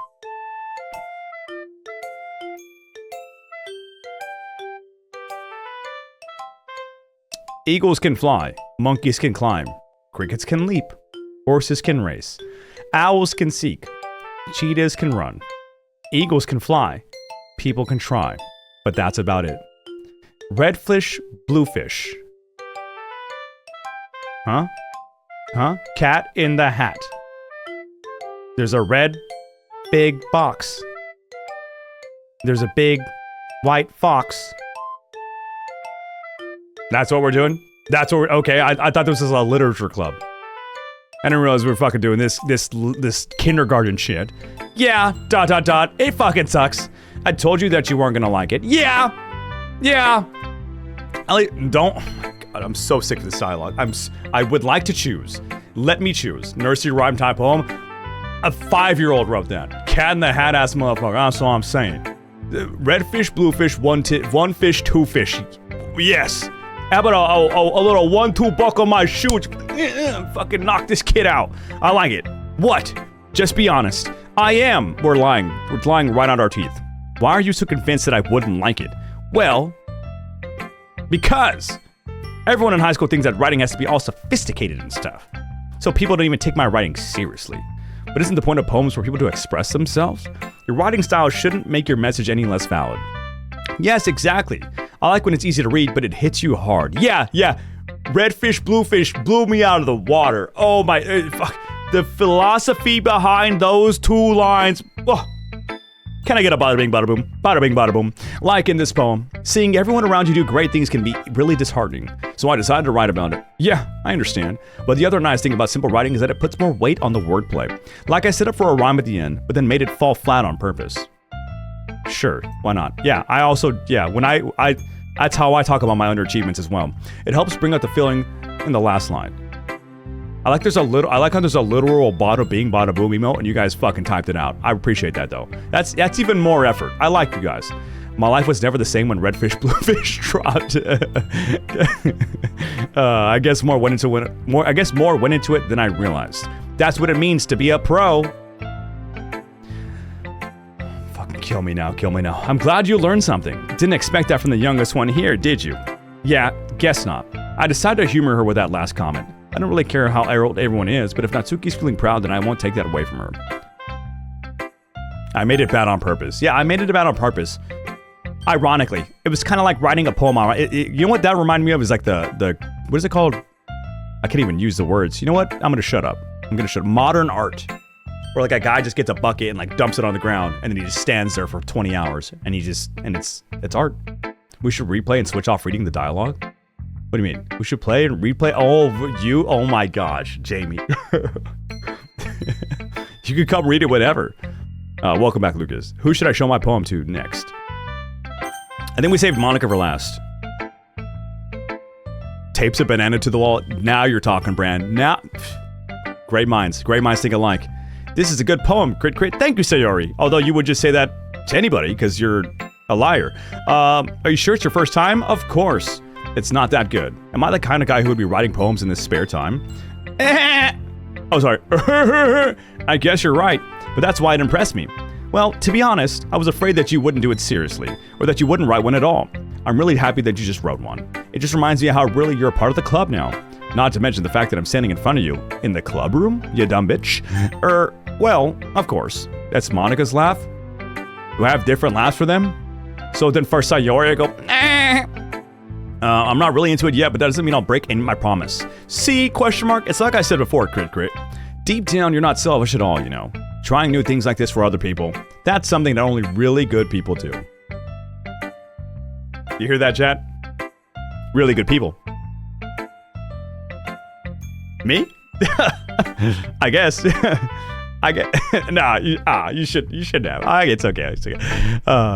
Thanks, Sayori. I'm not sure if Sayori sees the full picture of my motive here. Then again, what is our motive? What is our motive? I can't deny that she's part of the reason I joined, knowing how much this means to her and all. Yeah, I'm gonna make sure you have lots of fun here, okay? That will be my way of thanking you. All right, I'm gonna hold you to that then. Yay! Now you'll read my poem too, right? Don't worry, I'm really bad at this. We'll see about that. Dear Sunshine.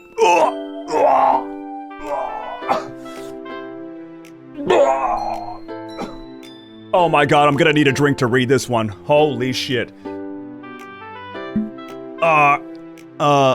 Dear Sunshine.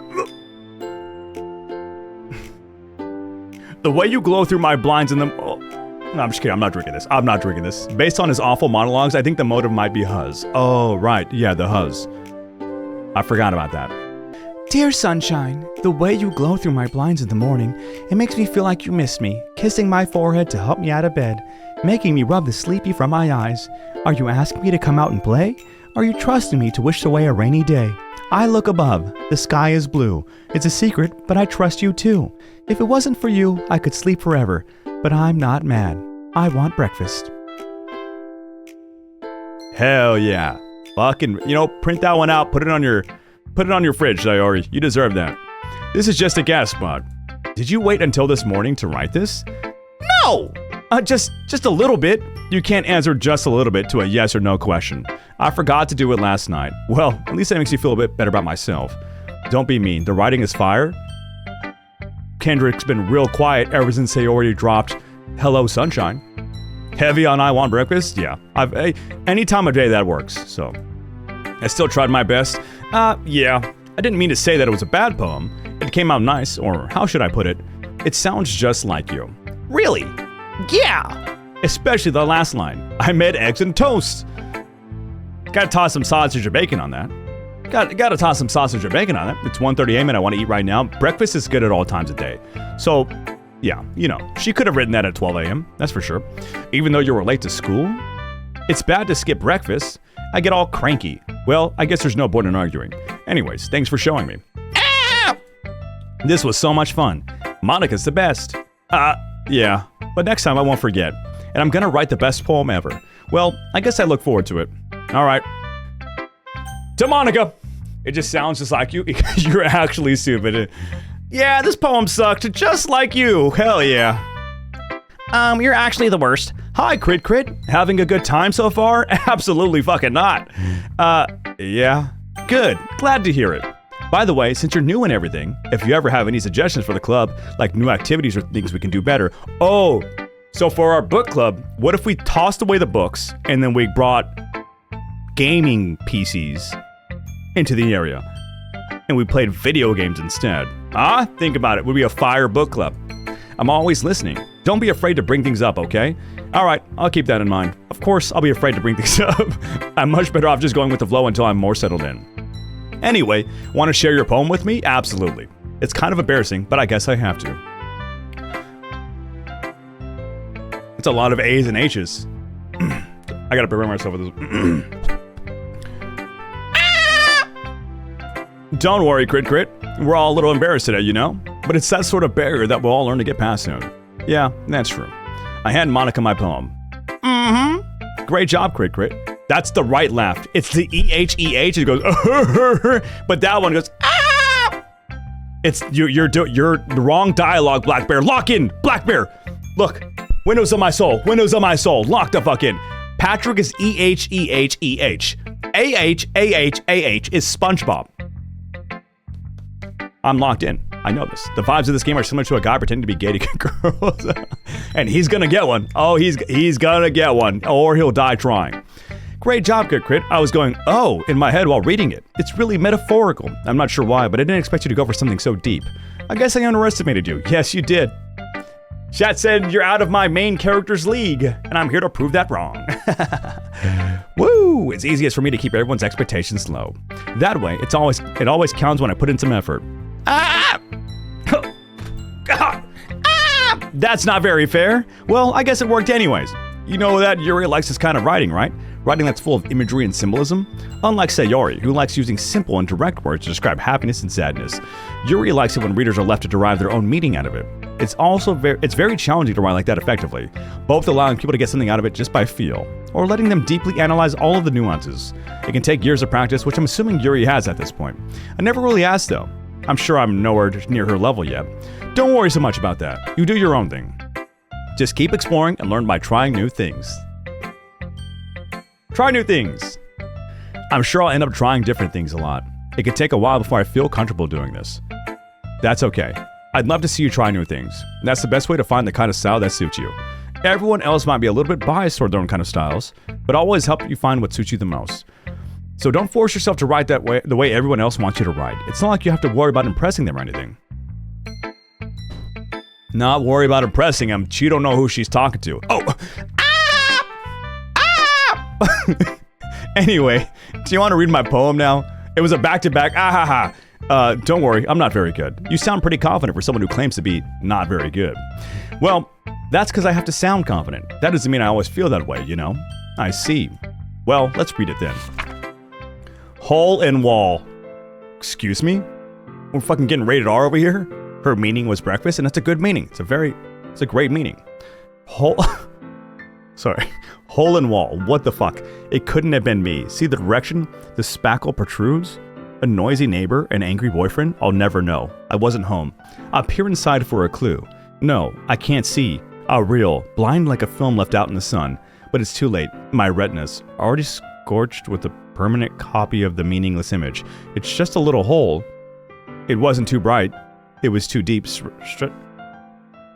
Stretching forever into everything. A hole of infinite choices. I realize now that I wasn't looking in. I was looking out. And he, on the other side, was looking in. Oh, she's gonna kill me. Oh. So, what do you think? I think you're a fucking psychopath. It's very freeform, if that's what you call it. Sorry, I'm not really the right person to ask for feedback. It's okay. Yeah, that kind of style has gotten pretty popular nowadays. That is, a lot of poems have been putting emphasis on the timing between words and lines. When performed out loud, it can be really powerful. What was the inspiration behind this one? Drugs? Well, I'm not sure if I know how to put it. Marijuana. I guess you could say that I had some kind of epiphany recently. Oh my god. She's doing narcotics. She's doing narcotics and then leading the book club. Wow, what a criminal. It's been influencing my poems a bit. An epiphany. Yeah, something like that. I'm kind of nervous to talk about deep stuff like that because it's kind of coming on strongly. Maybe after everyone is better friends with each other. Anyway, here's Monika's writing tip of the day.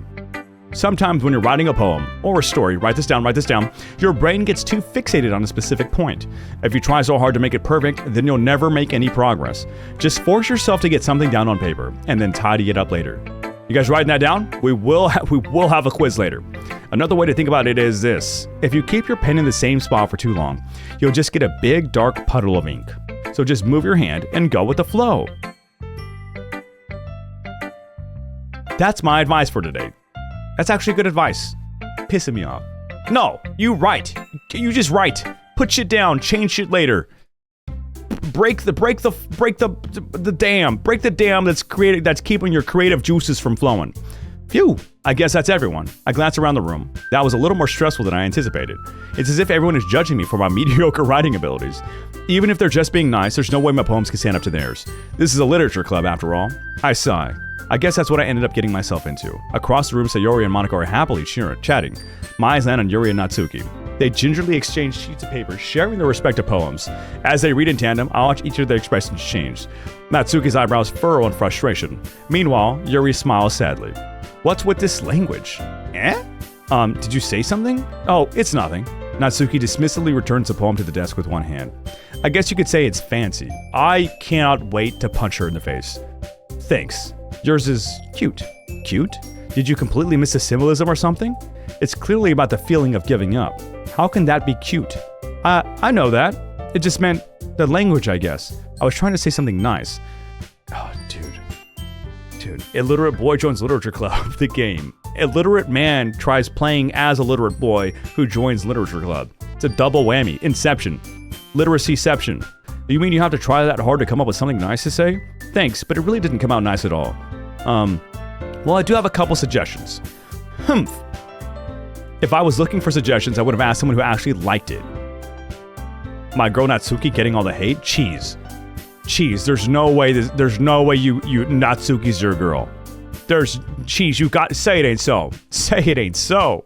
Which people did, by the way. Sayori liked it, and Kritur did too. So based on that, I'll gladly give you some suggestions on my own.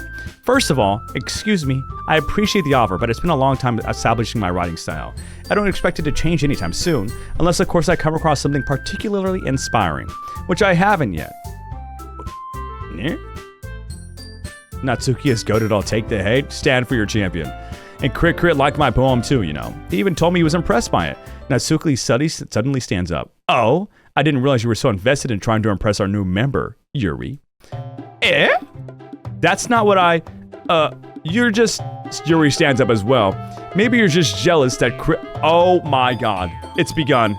Maybe you're just jealous that Kritur appreciated my advice more than he appreciated yours. Huh? And how do you know he didn't appreciate my advice more? Are you that full of yourself? Catfight. No, if I was full of myself, I would just deliberately go out of my way to make everything I do overly cutesy. Poetry beef? Is everyone okay? Well, you know what? I wasn't the one whose boobs magically grew a size bigger as soon as Kritur started showing up. What are you saying fuck me for? Natsuki! Natsuki, that's a little... This doesn't involve you. Oh! I don't like fighting, guys. Suddenly, both girls turned towards me as if they just noticed I was standing there. Kritur, she's just trying to make me look bad. That's not true. She started it. If she could get over herself and learn to appreciate the simple writing is more effective, then this wouldn't have happened in the first place. What's the point in making your poems all convoluted for no reason? That meaning should jump out at the reader, not force him to have to figure it out. Help me explain that to her, Kritur. Wait, there's a reason we have so many deep and expressive words in our language. It's the only way to convey complex feelings and meanings that most effectively. Avoiding them is not only unnecessarily limiting yourself, it's also a waste. You understand that, right, Kritur? Well, ... How did I get dragged into this in the first place? It's not like I know anything about writing. But whoever I agree with, they'll probably think more highly of me. So of course that's going to be...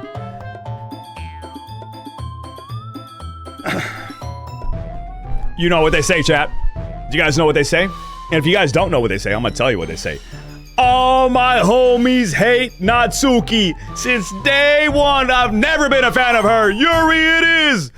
You're right that I liked your poem. See? Wait, that's not an excuse for you to be so mean. You shouldn't pick a fight just because someone's opinion is different. That's not what happened at all. Yuri wouldn't even take my poem seriously. I understand. Yuri, You're a seriously talented writer. It's no secret that I was impressed. Well, but here's the thing. No matter how simple... Are we dancing on the fence right now?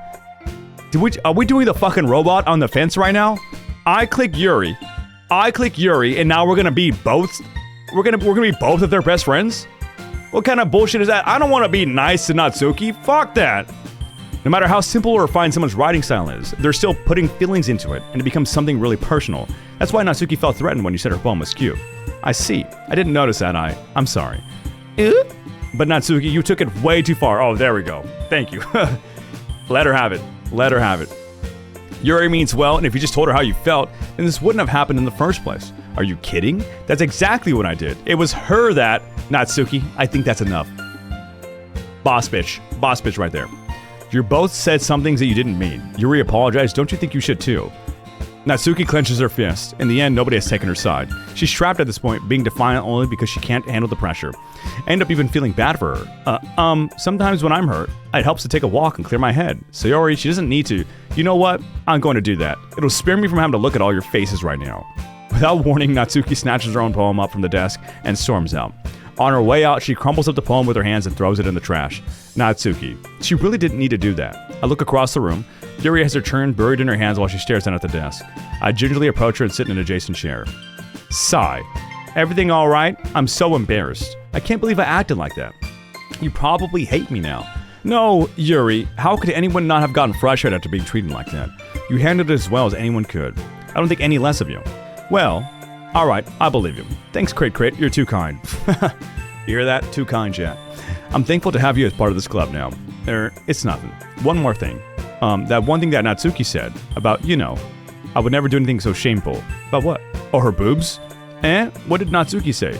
Her boobs! Well, never mind that. I'm going to make some tea. Ah, good idea. Make enough for more than one person, okay? Yeah. Right. Okay, everyone. It's just about time for us to leave. How did you all feel about sharing poems? It was a lot of fun. Well, I'd say it was worth it. It was alright. Well, mostly. Crit, how about you? Yeah, I'd say the same. It was a neat thing to talk about with everyone. Awesome. In that case, we'll do the same thing tomorrow. And maybe you'll learn something from your friends too. So your poems will turn out even better. ... My poem was fire. I think to myself, I did learn a little bit more about the kind of poems everyone likes.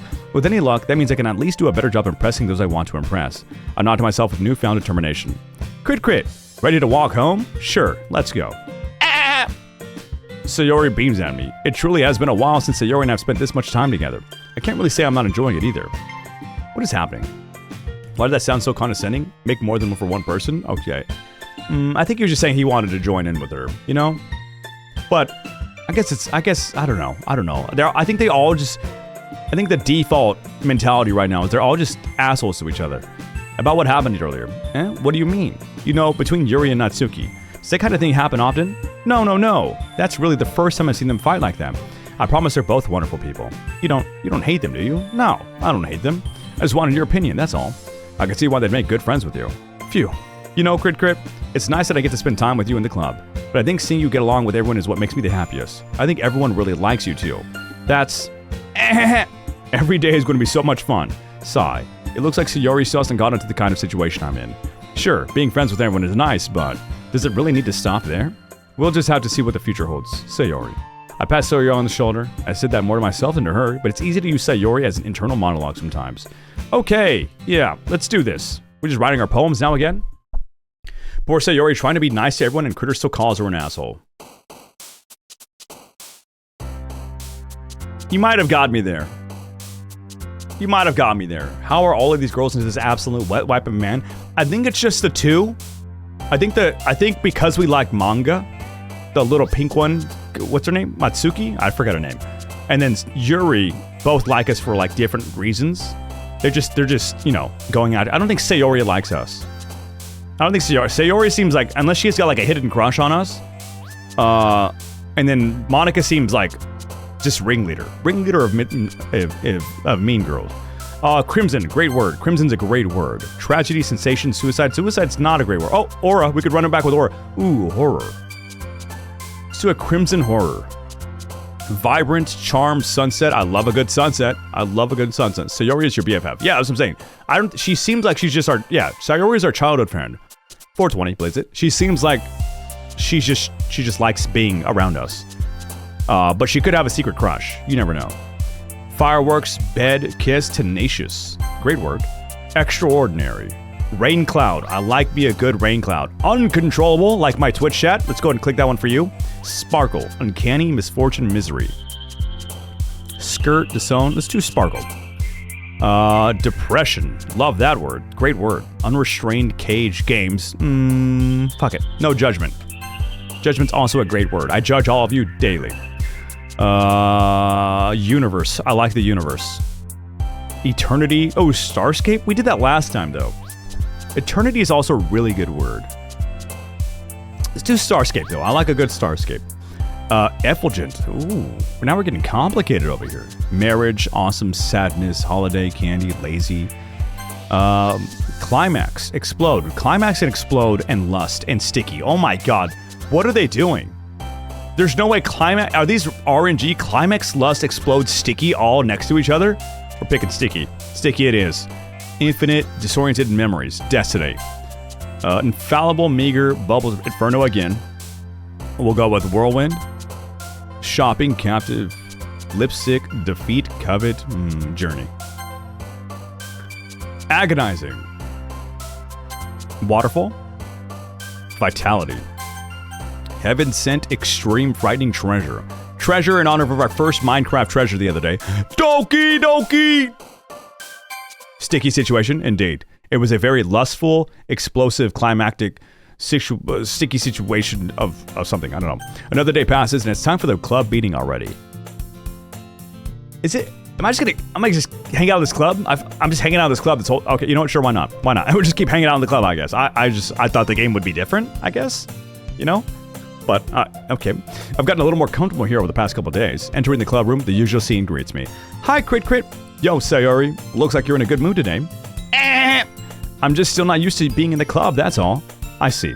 That's a pretty simple thing to get you in a good mood. But I guess it's always the simple things with you anyway. You fucking simpleton. Speaking of which, I'm kinda hungry. Will you come with me to buy a snack? Bet. No thanks. The club is now your life? I'm glad it is. I'm glad. I would ask for nothing more. Why did we just go get a snack with her? That's not like you at all. Just go get a snack. I have my reasons. Why don't we take a look at your purse, Sayori? Eh? Why that, all of a sudden? No reason, really. I just wanted to look at it. Sayori nervously retrieves her coin purse. She fumbles with the latch and gets it open. Then she turns it upside down. Oh, she was trying to use us. She's trying to use us. Only 2 small coins fall out. I knew it.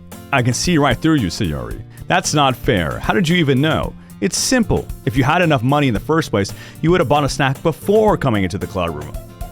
200 IQ, no gold diggers around here. This guy's a genius. He might not be able to read. He might not know how to talk to girls. He might be an idiot. He might not know how to go join any clubs. He might be failing at school, but he's not letting a gold digger run his life. Bada bing, bada boom. I got way too excited for that, I'm sorry. So either you're not hungry and want an excuse to take a walk, or you plan on conveniently forget that you spent all your money so that I would lend you some. But there's one more thing. You're always hungry. And so that only leaves the one option. I give up.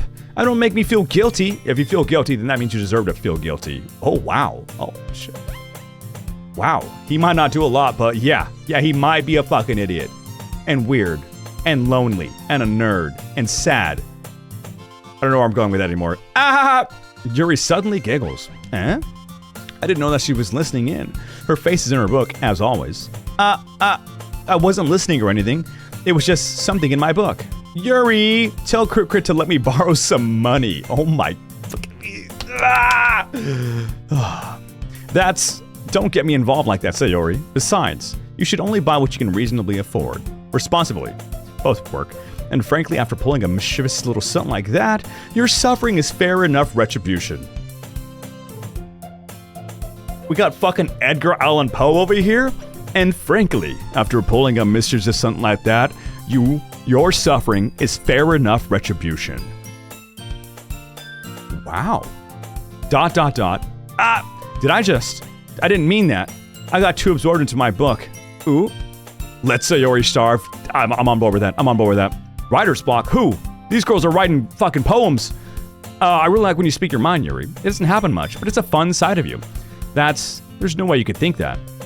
You are right, though. I did something bad and now have to accept the retribution. That. Still coming for you, Sayori. I guess there's a little devil inside all of us, isn't there? I don't let her fool you. Sayori knows exactly what she's doing. After all, she told you guys she was bringing me to the club before she even told me. But you wouldn't have come if it weren't for the cupcakes, so I had to trick Natsuki into making them. Come on, give me more credit than that, Sayori. Out of nowhere, something smacks Sayori in the face and tumbles onto the desk. Plop. Kya. Ow. What was... A cookie! Sure enough, it's a giant cookie wrapped in plastic. Sayori glances around. Is this a miracle? It's because I paid my restitution.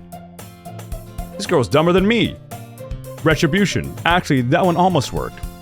I was just gonna give it to you, but then I heard you blab about the cupcakes. It was totally worth seeing your reaction, though. Natsuki, that's so nice of you. I'm so happy. Sayori hugs the cookie. Jeez, just eat it. Sorry, okay. Now, okay. Are we all on the same page here? What is your waifu, your best girl? What are you guys picking here between these three? Like, who is your... Because I can't wait to beat this chick up. There's no way you guys... I don't understand how you like this. How do you like her? Sayori, you guys like the best friend, the childhood best friend? Kritur-kun hits woman? Whoa, no, my main character in the game. How How Natsuki? I'm so confused here. Sayori? Okay, Sayori's like a fan favorite or what? What the hell? Sayori's love Sayori, she's so sweet. I like none of them, but as of right now, probably Yuri. My goat. I knew I liked you for a reason, Moni. Sayori rapidly tears open the app wrapper and takes a big bite. So good. Sayori suddenly clasps her hands over her mouth. I bit my tongue. You're going through a lot over just one cookie. Natsuki takes a bite of her own cookie. Give me Monika. Out of your league, Dying River. Out of your league. Just toss it out there. Out of your league. Because, you know, out of your league. Just tell him. Yours looks really good too, Natsuki. Can I try it? Jeez, beggars can't be choosers, but yours is chocolate. Yeah, why do you think I gave you that one? Fine. Still, I'm really happy that you shared this one with me. Sayori gets out of her heat and goes behind Natsuki, then wraps her arms around her. Ah, jeez, I get it. Cookie still in hand, Natsuki reaches up to nudge Sayori off her. Sayori suddenly leans down and takes a bite of Natsuki's cookie. This chick she's diabolical.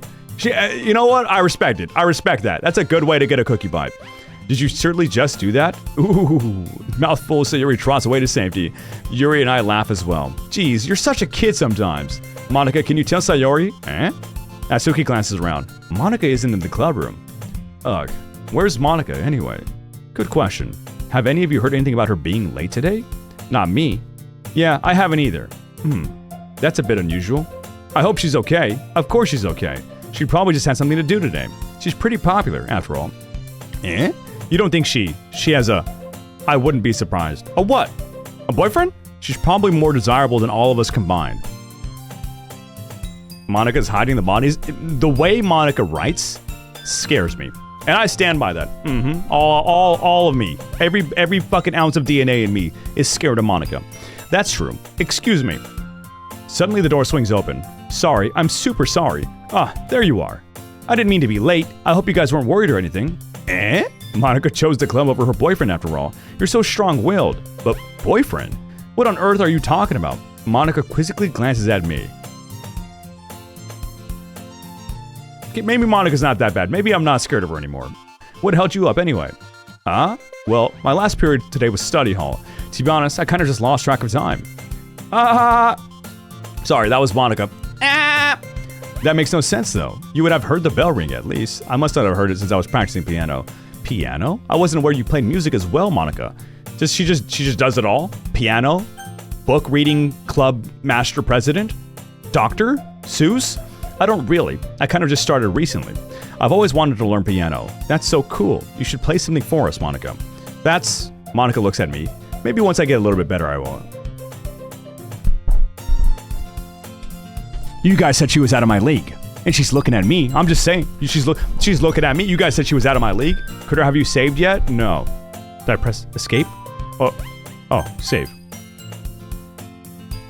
It's an autosave. I maintain she is out of your league, Kritur. You better watch yourself. You better watch her back. She's not looking at you, she's looking at me. Dying River. I don't know how to say this to you, but stay in your fucking lane. I will permaban you. Wish I could play the piano. Playing the piano, all jokes aside, is like, that'd be really cool. Besides guitar, I think piano and guitar are like my favorite instruments to like listen to. Maybe once I get a little bit better. Oh, besides a harp, anything with a harp is goated. Anything with a harp is fantastic and wonderful. I don't want to get too far into that. I could keep talking about music. Maybe once I get a little bit better, I will. Yay! That sounds cool. I also look forward to it. Is that so? In that case, I won't let you down, Crit. Monika smiles sweetly. And you said she's out of my league. I didn't mean any pressure or anything like that. Don't worry. I've been practicing a whole lot recently. And I'd really love the chance to share once I'm ready. I see. In that case, best of luck. Thanks! So I didn't miss anything, did I? Not really. I choose to leave out Sayori's mischievous escapade. I'm sure Natsuki will end up complaining to her anyway. It looks like everyone has already settled down. Sayori somehow already finished her entire cookie. Yuri is back to her book and Natsuki disappeared into the closet. She wants you so bad, thank you. Somebody understands. Hey, Yuri. I suddenly noticed that Yuri is reading a different book from the one we've been reading together. Sorry, I didn't mean to interrupt. No. I was kind of just waiting for you. If that's the case, why don't we go ahead and get started? Yes, let's. Actually, I have a request. Do you mind if I make some tea first? Not at all.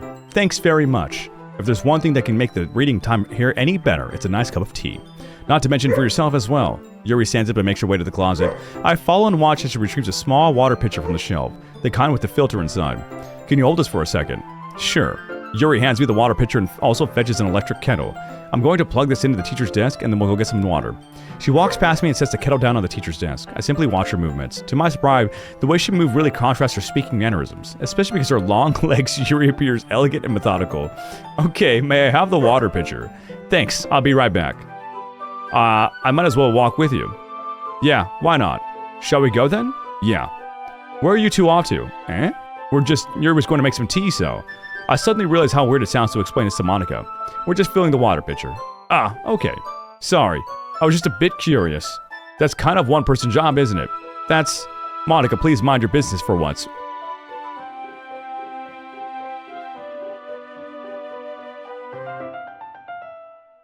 I don't think I read that right. Yuri.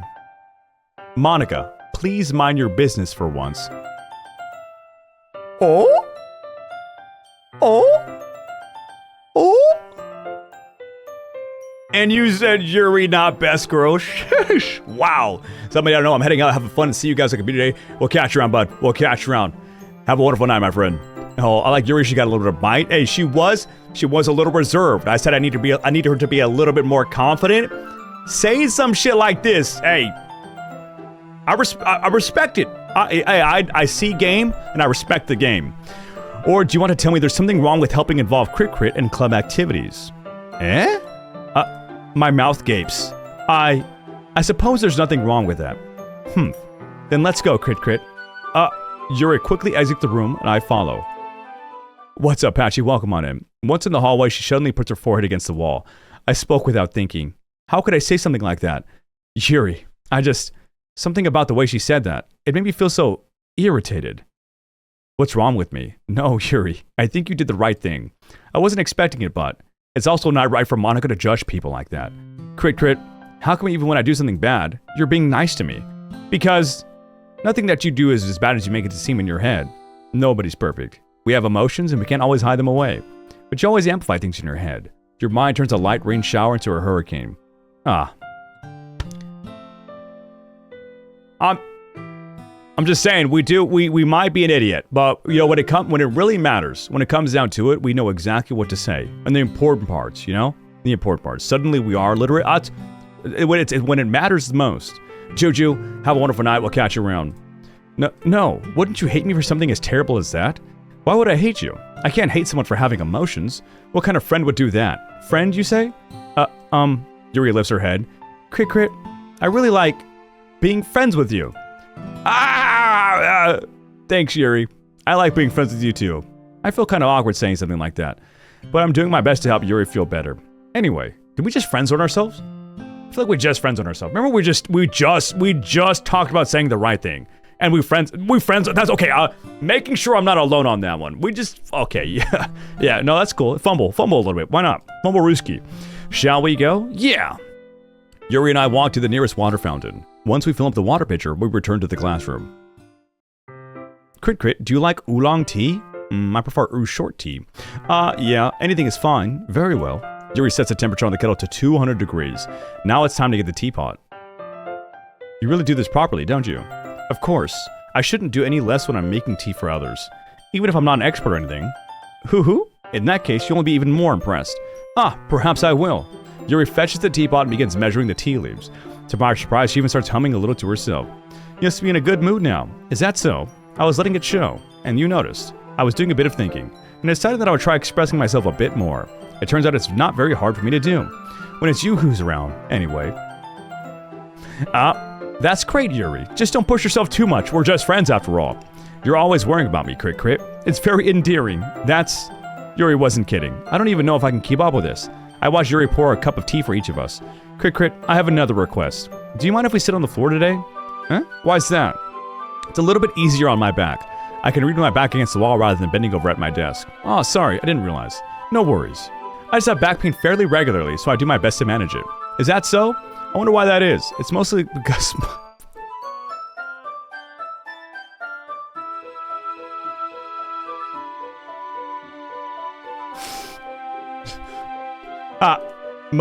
Your posture, right? Always hunched over like that while reading. More of this is dialogue than I thought it would. Most of it's dialogue. I don't think we've only made like a couple real like actual decisions, and they were just for some books. She just told us she's comfortable around us. We said don't do that too much. Dude, I'm getting whiplash from this shit. I'm getting whiplash. Yes, I have terrible reading posture, so that's why we should sit on the floor. Fair enough. I'll go ahead and get the book. I retrieved the book from my bag. I have some chocolate as well. It's a bag of small chocolate candies that I kept hidden from Sayori's candy radar. I take it since it'll go well with the tea. Yuri and I then sit against the wall, teacups at our side. As if in sync, we assume the same reading position as last time, each holding one half of the book. Except this time, our bodies are even closer to each other. You like girls. I can't see too well. Yuri slides closer until our shoulders are touching. How am I supposed to focus on reading like this? Yuri is all kind of cute, but when she's being less apprehensive, it's almost more than I can handle. Your teacup. Yuri hands me my teacup. Holding with my hands that's not holding the book, I end up in a position that makes it even harder to focus. Because now I need to worry about making sure I don't actually touch her chest. What the fuck? How did you guys get me here? How did we get to this point? How did we get to this point?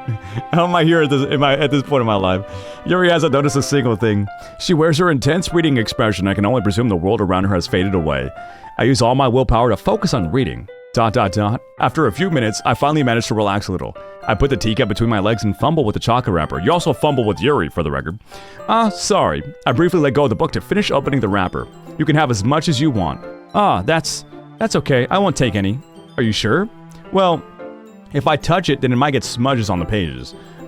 You're right. I didn't even think about that. My bad. No need to apologize. I'll hold the book, okay? Are you sure? Of course. Yuri opens the book with both hands. I will say the detail in the drawing is awesome. Like the art, the actual artwork is fantastic. Plot twist: chat baited you into playing a hentai game. Oh my god, dude. Oh my god. Yuri opens the book with both hands. After I just complimented the artwork as well. She holds it so I don't have any harder of time reading from it. But as a result, her left arm is practically resting on top of my leg. Well, in that case, Yuri is already totally focused on reading again. I take a chocolate candy and pop it into my mouth. Then I take another chocolate and I hold it up to Yuri. She doesn't even look away from the book. She simply parts her lip as if the situation was completely natural. Now we're feeding Yuri. This is like our third day knowing her. But that means I can't stop here. I apprehensively place the chocolate in her mouth. Just like that, Yuri closes her lips over it. Yuri's expression suddenly breaks. Did I just... Yuri looks at me like she needed to confirm what just happened. Crit. Sorry, I guess I shouldn't have done that. Well, you were just helping. That's something that friends do. We fucking friend zoned. Oh my god, dude. Right? I mean, not really, in this kind of context. Yeah, that's all it was. Yeah, then, you don't need to stop or anything. I see. The situation has gotten really tense. Yuri tries to return to the book. Bro, what? I don't fucking know what. Don't ask me what. I'm just reading. I've come too far to stop right now. I can tell just by her expression that even she can't focus now. My heart is pounding. I nervously take another chocolate between my fingers. Bro.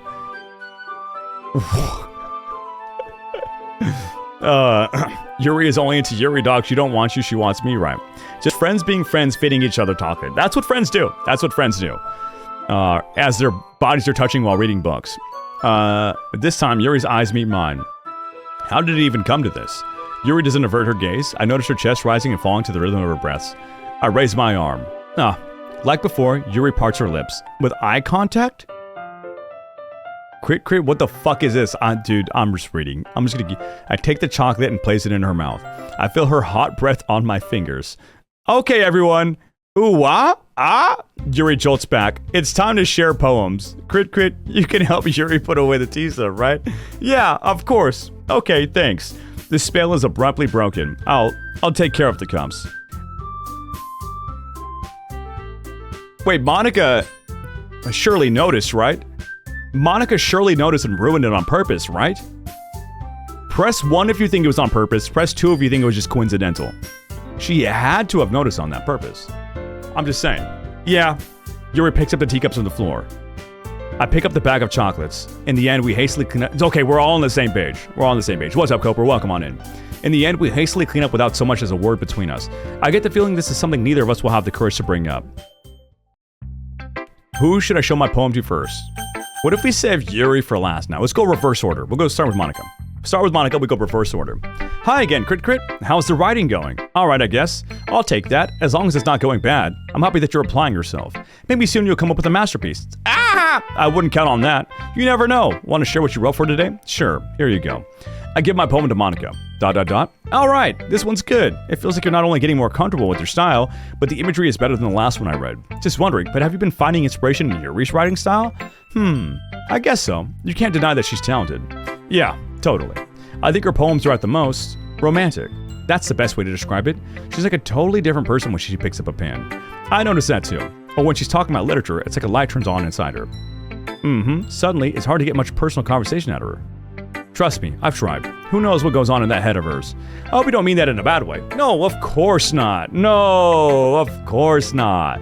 No, I would never say no, of course not. I just meant that I wish she didn't keep so much to herself, but still defending her like that. You must be pretty into her. Huh? You completely misunderstood. Calm down, I'm kidding. Besides, I'm pretty sure she's already got a boyfriend. Wait. She's lying about this now?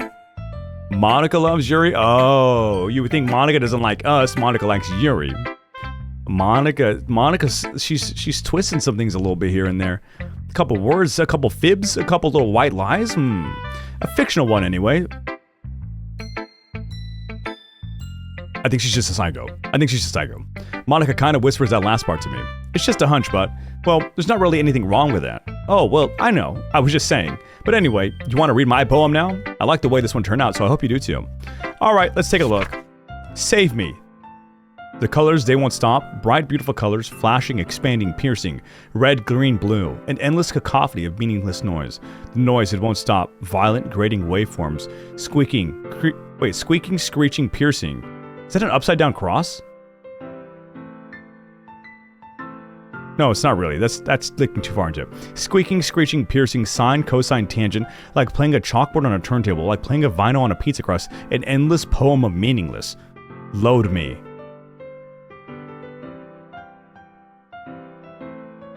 What? It's even more abstract than your last one, huh? I guess it's just the way I write. I'm sorry if you don't like it. No, I never said that. It's this kind of thing I never really seen before, I guess. Are you looking into therapy? Mayhaps? Perchance? Monika, what do you think? I'm kind of like playing with my space on the paper. Choosing where and how to space your words can totally change the mood of the poem. It's almost like magic. The way I wrote the lines really short makes it feel like they're trying to speak over the noise. She's got at least 15 voices in her head right now. It's still hard for me to tell what it's about though. Sometimes asking what a poem is about isn't the right question. A poem can be abstract as physical expression of a feeling, or a conversation with the reader. So putting it that way, not every poem is about something. Anyway, here's Monika's writing tip of the day. Sometimes you'll find yourself facing a difficult decision. When that happens, don't forget to save your game.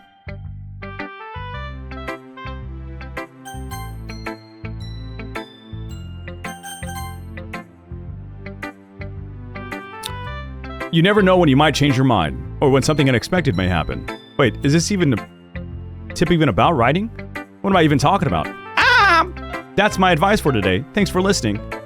Okay, so now we go with Sayori. Oh, I like this one, Crit. It has some nice feelings in it. I'm glad. Does that mean it's better than yesterday's? Let me think. I don't know. I guess I like them both. That's not very helpful, you know. Well, I'm not very good at figuring out if poems are good or bad, but that's why I just go by my heart. If it makes me feel things, then it must be a good poem. I'm not sure that's exactly how it works. Then again, I guess conveying feelings is a pretty important part of this whole thing. Yeah, maybe. Honestly, I don't even know what kind of writing you like in the first place. Yeah, me neither. Ugh. Why don't you at least try she's not a single thought behind those eyes, for the record. Not a single thought behind those eyes. You want to write something for me? That's so sweet. Yeah, right. But you're always thinking about other people. You need to think about yourself for once. If you don't, you might end up getting hurt at some point. Well, I don't really know what you mean, but I'll try to keep it in mind. Well, whatever. Anyway, let's see. I guess I like happy poems. Wait, sometimes I like sad poems too. Sometimes a little bit of both. There's a word for that, right? What's the word I'm looking for? Bittersweet. Yeah, I like things that are happy and things that are sad. Happy and sad. I can't see you like something sad, Sayori.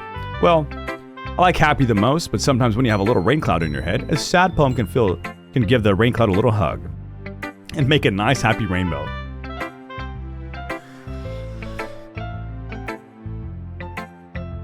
It's like the fucking Teletubbies of video games right now. What are we doing here? We're just fucking Teletubbing our way through the damn video game right now. Sayori, that's unexpectedly poetic. It is. Maybe I'm getting better at expressing my feelings after all. Thanks, Crit. I should go write that down then. You can read my poem now, okay? Bottles. I pop off my scalp like the... bottles. I pop off my scalp like the lid of a cookie jar. It's a secret place where I keep all of my dreams. Little balls of sunshine, all rubbing together like a bundle of kittens. I reach inside with my thumb and forefinger and pluck one out. It's warm and tingly, but there's no time to waste. I put it in a bottle to keep it safe, and I put the bottle on the shelf with all the other bottles. Happy thoughts, and bottles, all in a row. My collection makes me lots of friends, each bottle a starlight to make amends. Sometimes my friend feels a certain way, down comes a bottle to save the day. Night after night, more dreams, friend after friend, more bottles. Deeper and deeper my fingers go, like exploring a dark cave, discovering the secrets hiding in the nooks and crannies, digging and digging, scraping and scraping. I blow dust off my bottle caps, it doesn't feel like time elapsed. My empty shelf could use some more. My friends look through my locked front door. Finally, all done, I open up and come my friends. And they come in such a hurry. Do they want my bottles that much? I frantically pull them from the shelf, one after the other, holding them out to each and every other friend, each and every bottle. But every time I let one go, it shatters against the tile between my feet. Happy thoughts, and shards all over the floor. They were supposed to be for my friends who aren't smiling. They're all shouting, pleading something.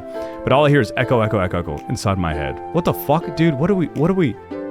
She's trying to collect her happy thoughts, and she can't collect her happy thoughts, and it's like she's fucking panicking at the end, trying to share her happy thoughts, and she can't give them to... Okay, let's just continue. Holy crap. Sayori, did you really write this? Of course I did. Didn't I tell you yesterday I was going to write the best poem ever? Right. I didn't expect something like this coming from you. Monika taught me a whole lot, and I've been really in touch with my feelings recently. You also need therapy. I see that. It's almost kind of creepy. Creepy? Well, not exactly. Maybe because I'm so used to being cheerful. Well, never mind. I'm thinking too hard about it. The point is, it came out good, so you should be proud of it. Aw, thanks. I feel like I was meant to express myself this way. It even helps me understand my own feelings a little bit better. Writing is like magic. You've gotten pretty passionate about this, huh? I hope you keep it up. Yeah, writing's the best. I'm gonna keep writing until I die. Don't get ahead of yourself. Sayori's always had a habit of getting obsessed with something before dropping it no more than a week later. I wonder if this is one of those times, but seeing the passion in her eyes makes it hard for me to be pessimistic. Yeah, for once we can be positive. Okay, we go to Natsuki now. I just like having the benefit of hindsight rewatching this. I'm so glad I don't know anything about this game. This is a fever dream. We're all high together. Remember that. I liked your last one better. Really? Well, yeah, I can tell you were a little more daring with this one, but you're really not good enough for that yet. It fell flat. That may be true, but I just want to try something different. I'm still figuring this all out. I mean, I always like poems that aren't trying too hard. I hate when people try to sound fancy or add more meaning just by using annoying and complicated language. You're just dumb. Just make it simple, cute, and to the point. You're just dumb. Yuri's head over heels for this cryptic nonsense, but I see right through that BS. Ha! Making your reader look so hard for all this deep meaning is just an excuse to have no meaning at all. I guess that's one way to look at it. Well, everyone has their opinion, but my opinion is the best opinion. I'm sure you figured that out already.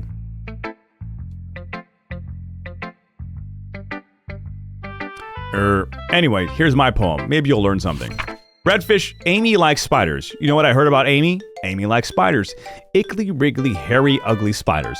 That's why I'm not friends with her. Amy has a cute singing voice. I heard her singing my favorite love song. Every time she sang the chorus, my heart would pound to the rhythm of the words. But she likes spiders. That's why I'm not friends with her. One time, I hurt my leg really bad. Amy helped me up and took me to the nurse. I tried not to let her touch me. She likes spiders, so her hands are probably gross. That's why I'm not friends with her. Amy has a lot of friends. I always see her talking to people. She probably talks about spiders. What if her friends start to like spiders too? That's why I'm not friends with her. It doesn't matter if she has other hobbies. It doesn't matter if she keeps it private. It doesn't matter if she doesn't hurt anyone. It's gross. She's gross. The world is better off without spider lovers, and I'm gonna tell everyone.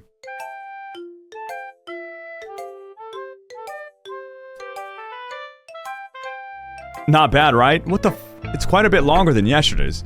Yesterday's was way too short. That's so funny, timing a big spider just ran across my fighter. Do you like spiders, Brand? Because we can't be friends if you like spiders. I was just warming up. I hope you didn't think that was the best I could do. No, of course not. Anyway, the message is pretty straightforward in this poem. I don't have to explain it. Sometimes you can explain complicated issues with much simpler analogies. And it helps people realize how stupid they're being. Like, anyone who would agree with the subject of this poem is an ignorant jerk. Do you know people like that? Of course, it's about how everyone thinks that doesn't matter. It can be about anything. I wrote it to be easy to relate to. Everyone has some kind of weird hobby or guilty pleasure. Something that you're afraid of. If people find out, they'd make fun of you or think less of you. But that just makes people stupid. Who cares what someone likes? As long as they're not hurting anyone and it makes them happy. I think people really need to learn to respect others for liking weird things. Well, you're definitely right. At least I can relate to that. And I'm sure a lot of other people can too. It's what I do best after all. I don't like writing unless there's a good message to take away from it. Like conveying emotions is support. But I want to make people think, not just feel. Remember that. I'm gonna write a good one for tomorrow too, so look forward to it. Right.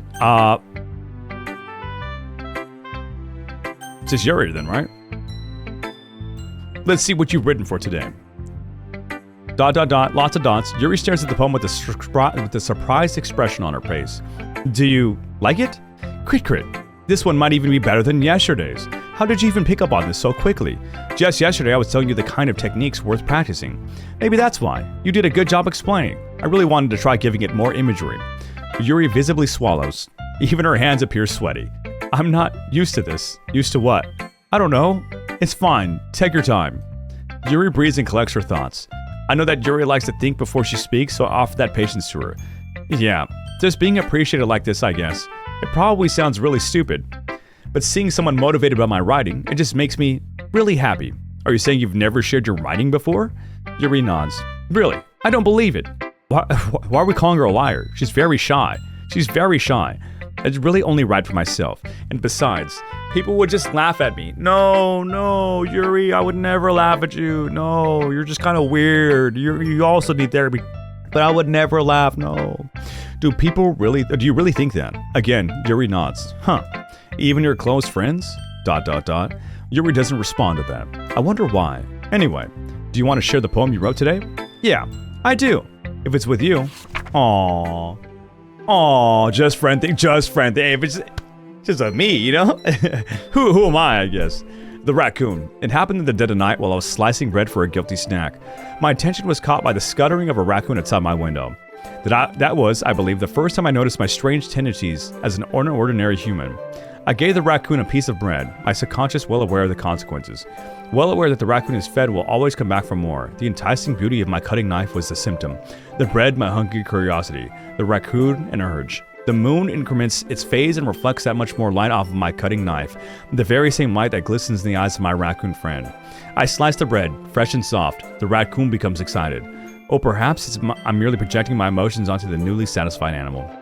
The raccoon has taken to following me. You could say that we've gotten quite used to each other. The raccoon becomes hungry more and more frequently, so my bread is always handy. Every time I brandish my cutting knife, the raccoon shows me its excitement.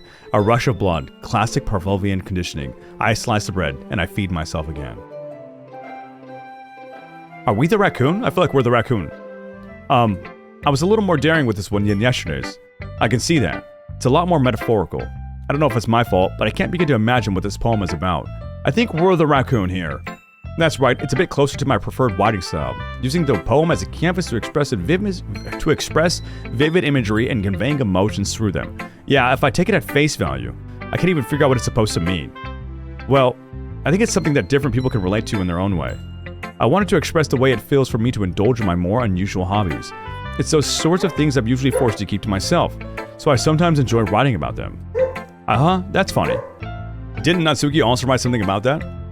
About someone being ridiculed for a strange interest? She did, yeah. She was talking about how it doesn't matter what you're into as long as you're not hurting anybody. She's right. Does she really feel that way? Yeah, she sounds like you two have that in common. That's interesting. To me, she seemed like the kind of person who would make fun of my hobbies. But I suppose that's my fault for judging, isn't it? Please don't tell her I said that. Don't worry, I have no reason to. Okay. Well, thank you for sharing it with me. After all, if I hadn't learned to embrace my own weirdness, I probably would hate myself. I might be ranting a little bit now, but I'm glad that you're a good listener. You're good at a lot of things. Writing, listening, there really aren't many people like you, Crit. Oh, I know. Kritur, you ban you for what? More like orange ginger? Fuck you! That's exaggerating a little bit. It's just how I feel. I never thought I would feel so comfortable sharing my writing, but now I almost feel like I look forward to it.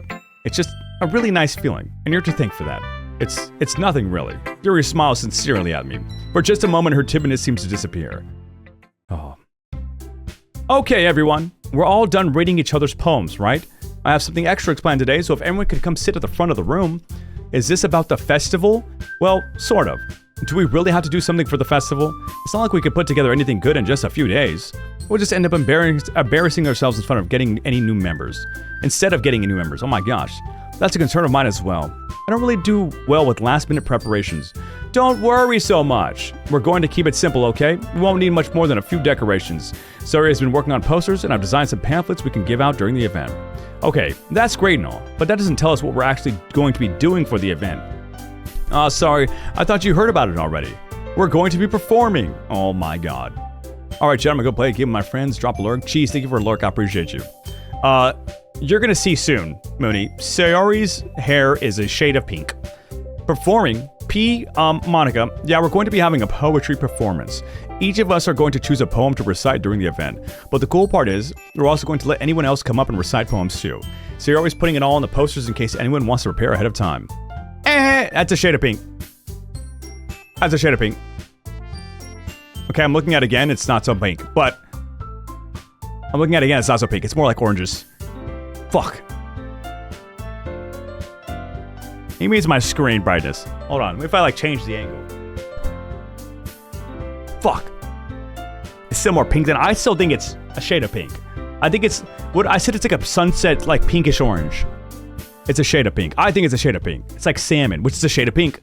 It's a shade of pink. I think just having, so here's the thing. I think having her hair right next to it makes it look less pink, but by itself, it's still pink. I think it's like a coral, like sunset pink.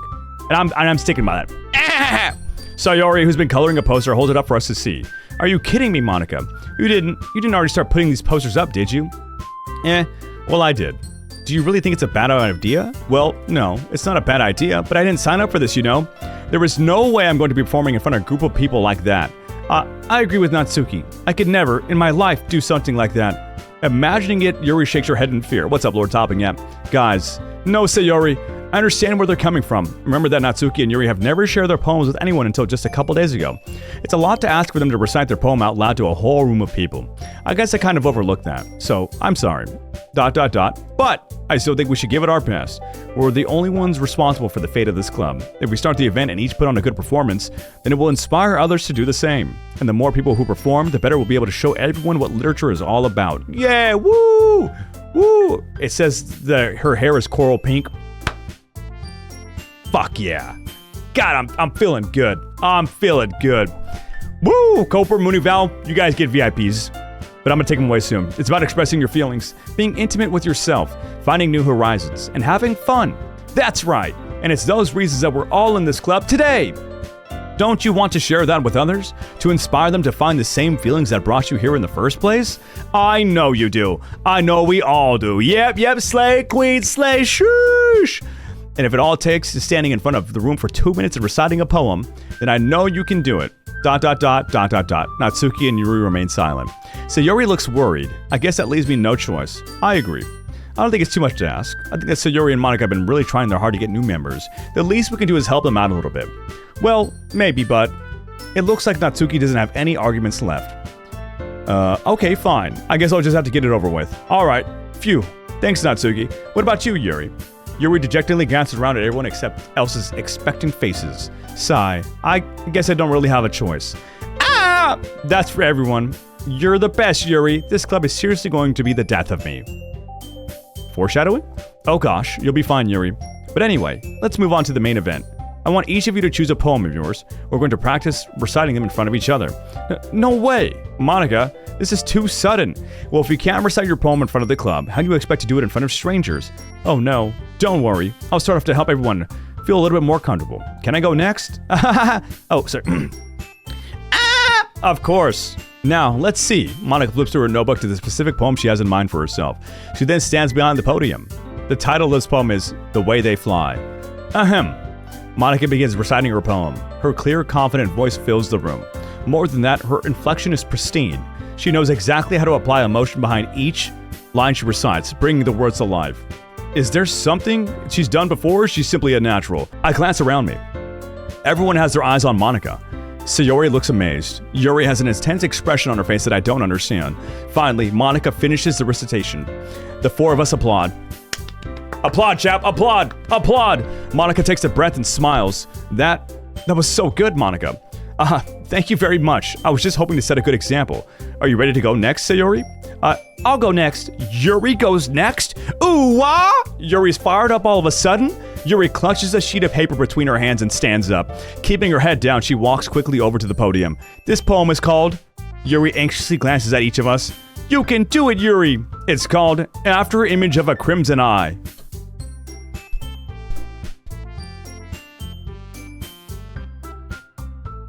What in the Shakespeare ass having shit is this? Yuri's voice shakes as he starts reading the poem. Just a moment ago, she practically refused to do this. Why is she suddenly putting in so much effort?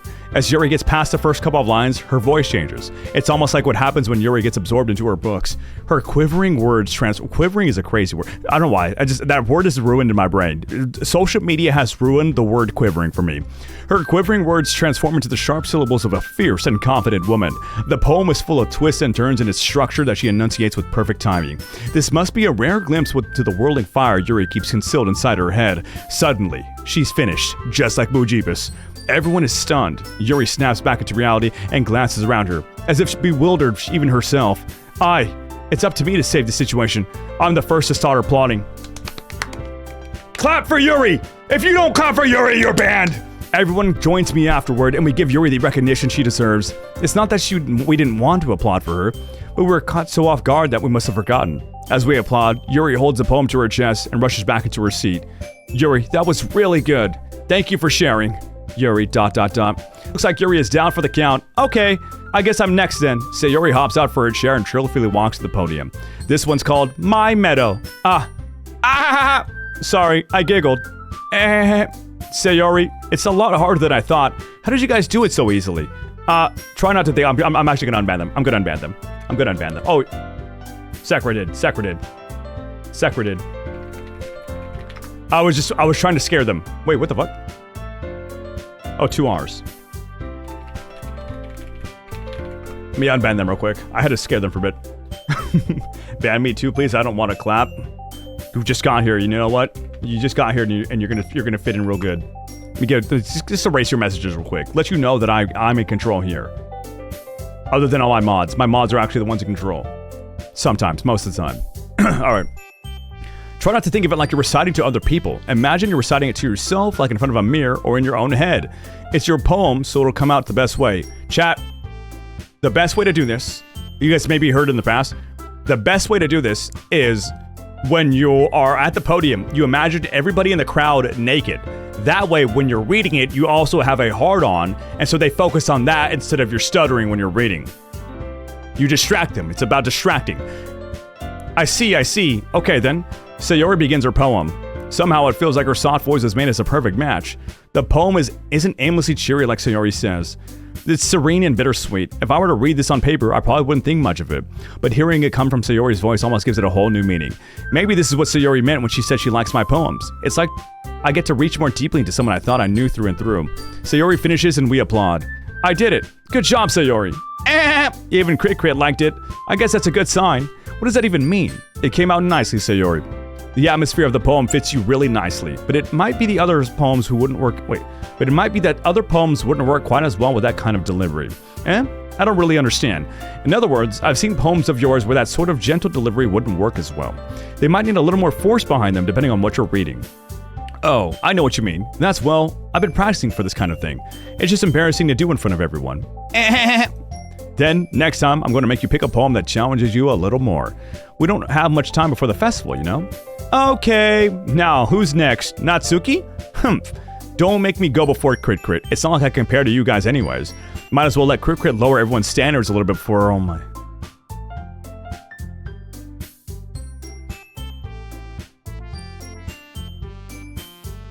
This is your goat? This is your goat? This is who we like here? Natsuki is the degenerate Twitch chatter is what she is. A fucking demon. Hey, yo, a demon of Twitch chat is what she is. And she will be nothing more for the rest of this playthrough.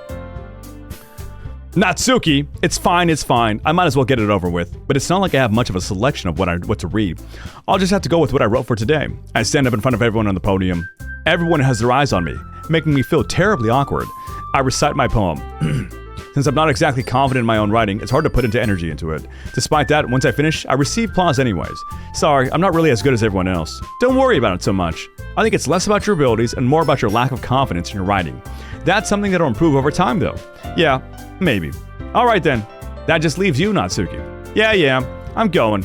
Natsuki begrudgingly gets out of the seat and makes her way to the podium. The poem is called, Why Are You All Looking At Me? Because You're Presenting. Anyway, the poem is called Jump.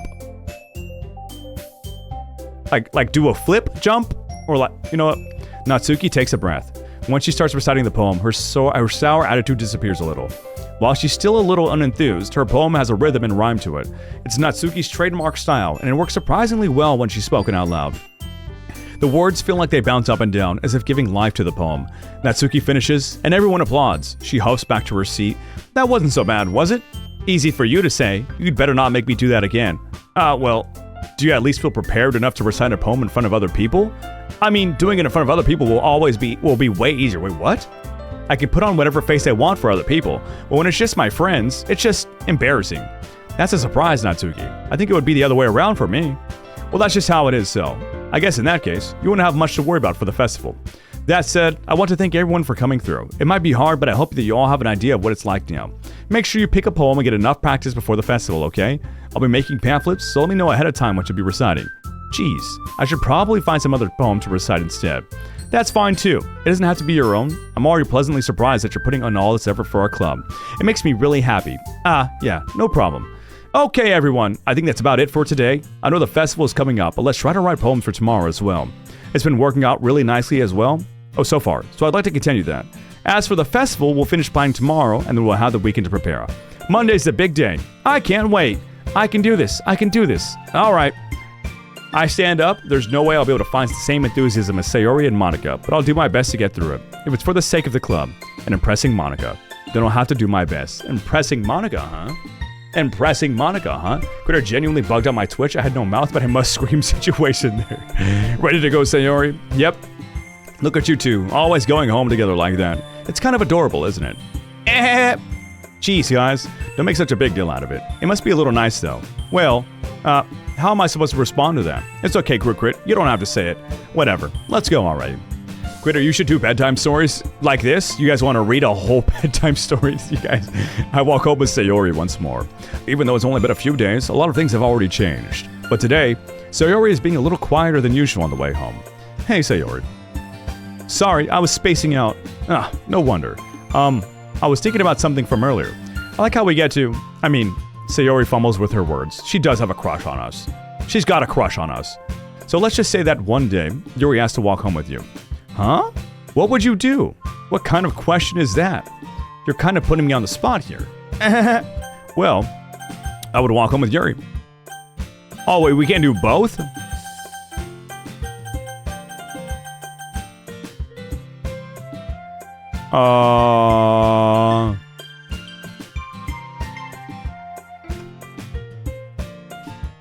Think about this. You can't just ditch, I'm not a believer in ditching your old friends. As much as I don't like Sayori's chill. I would have to still walk with Sayori. Save? I'm saving. We saved. Return. There's a delay, Sakura. There's a delay. I saved. Or walk with Sayori. You really think I would ditch you for Yuri? I'm not a firm believer in ditching your friends just because you got somebody else. They'd have to understand that. You can't ruin the routine of walking home together. She's so beautiful and smart. Jeez, I already see her in the club every day. Besides, you already seem to really like going home together. I wouldn't just ruin that for you. You're so silly, Crit.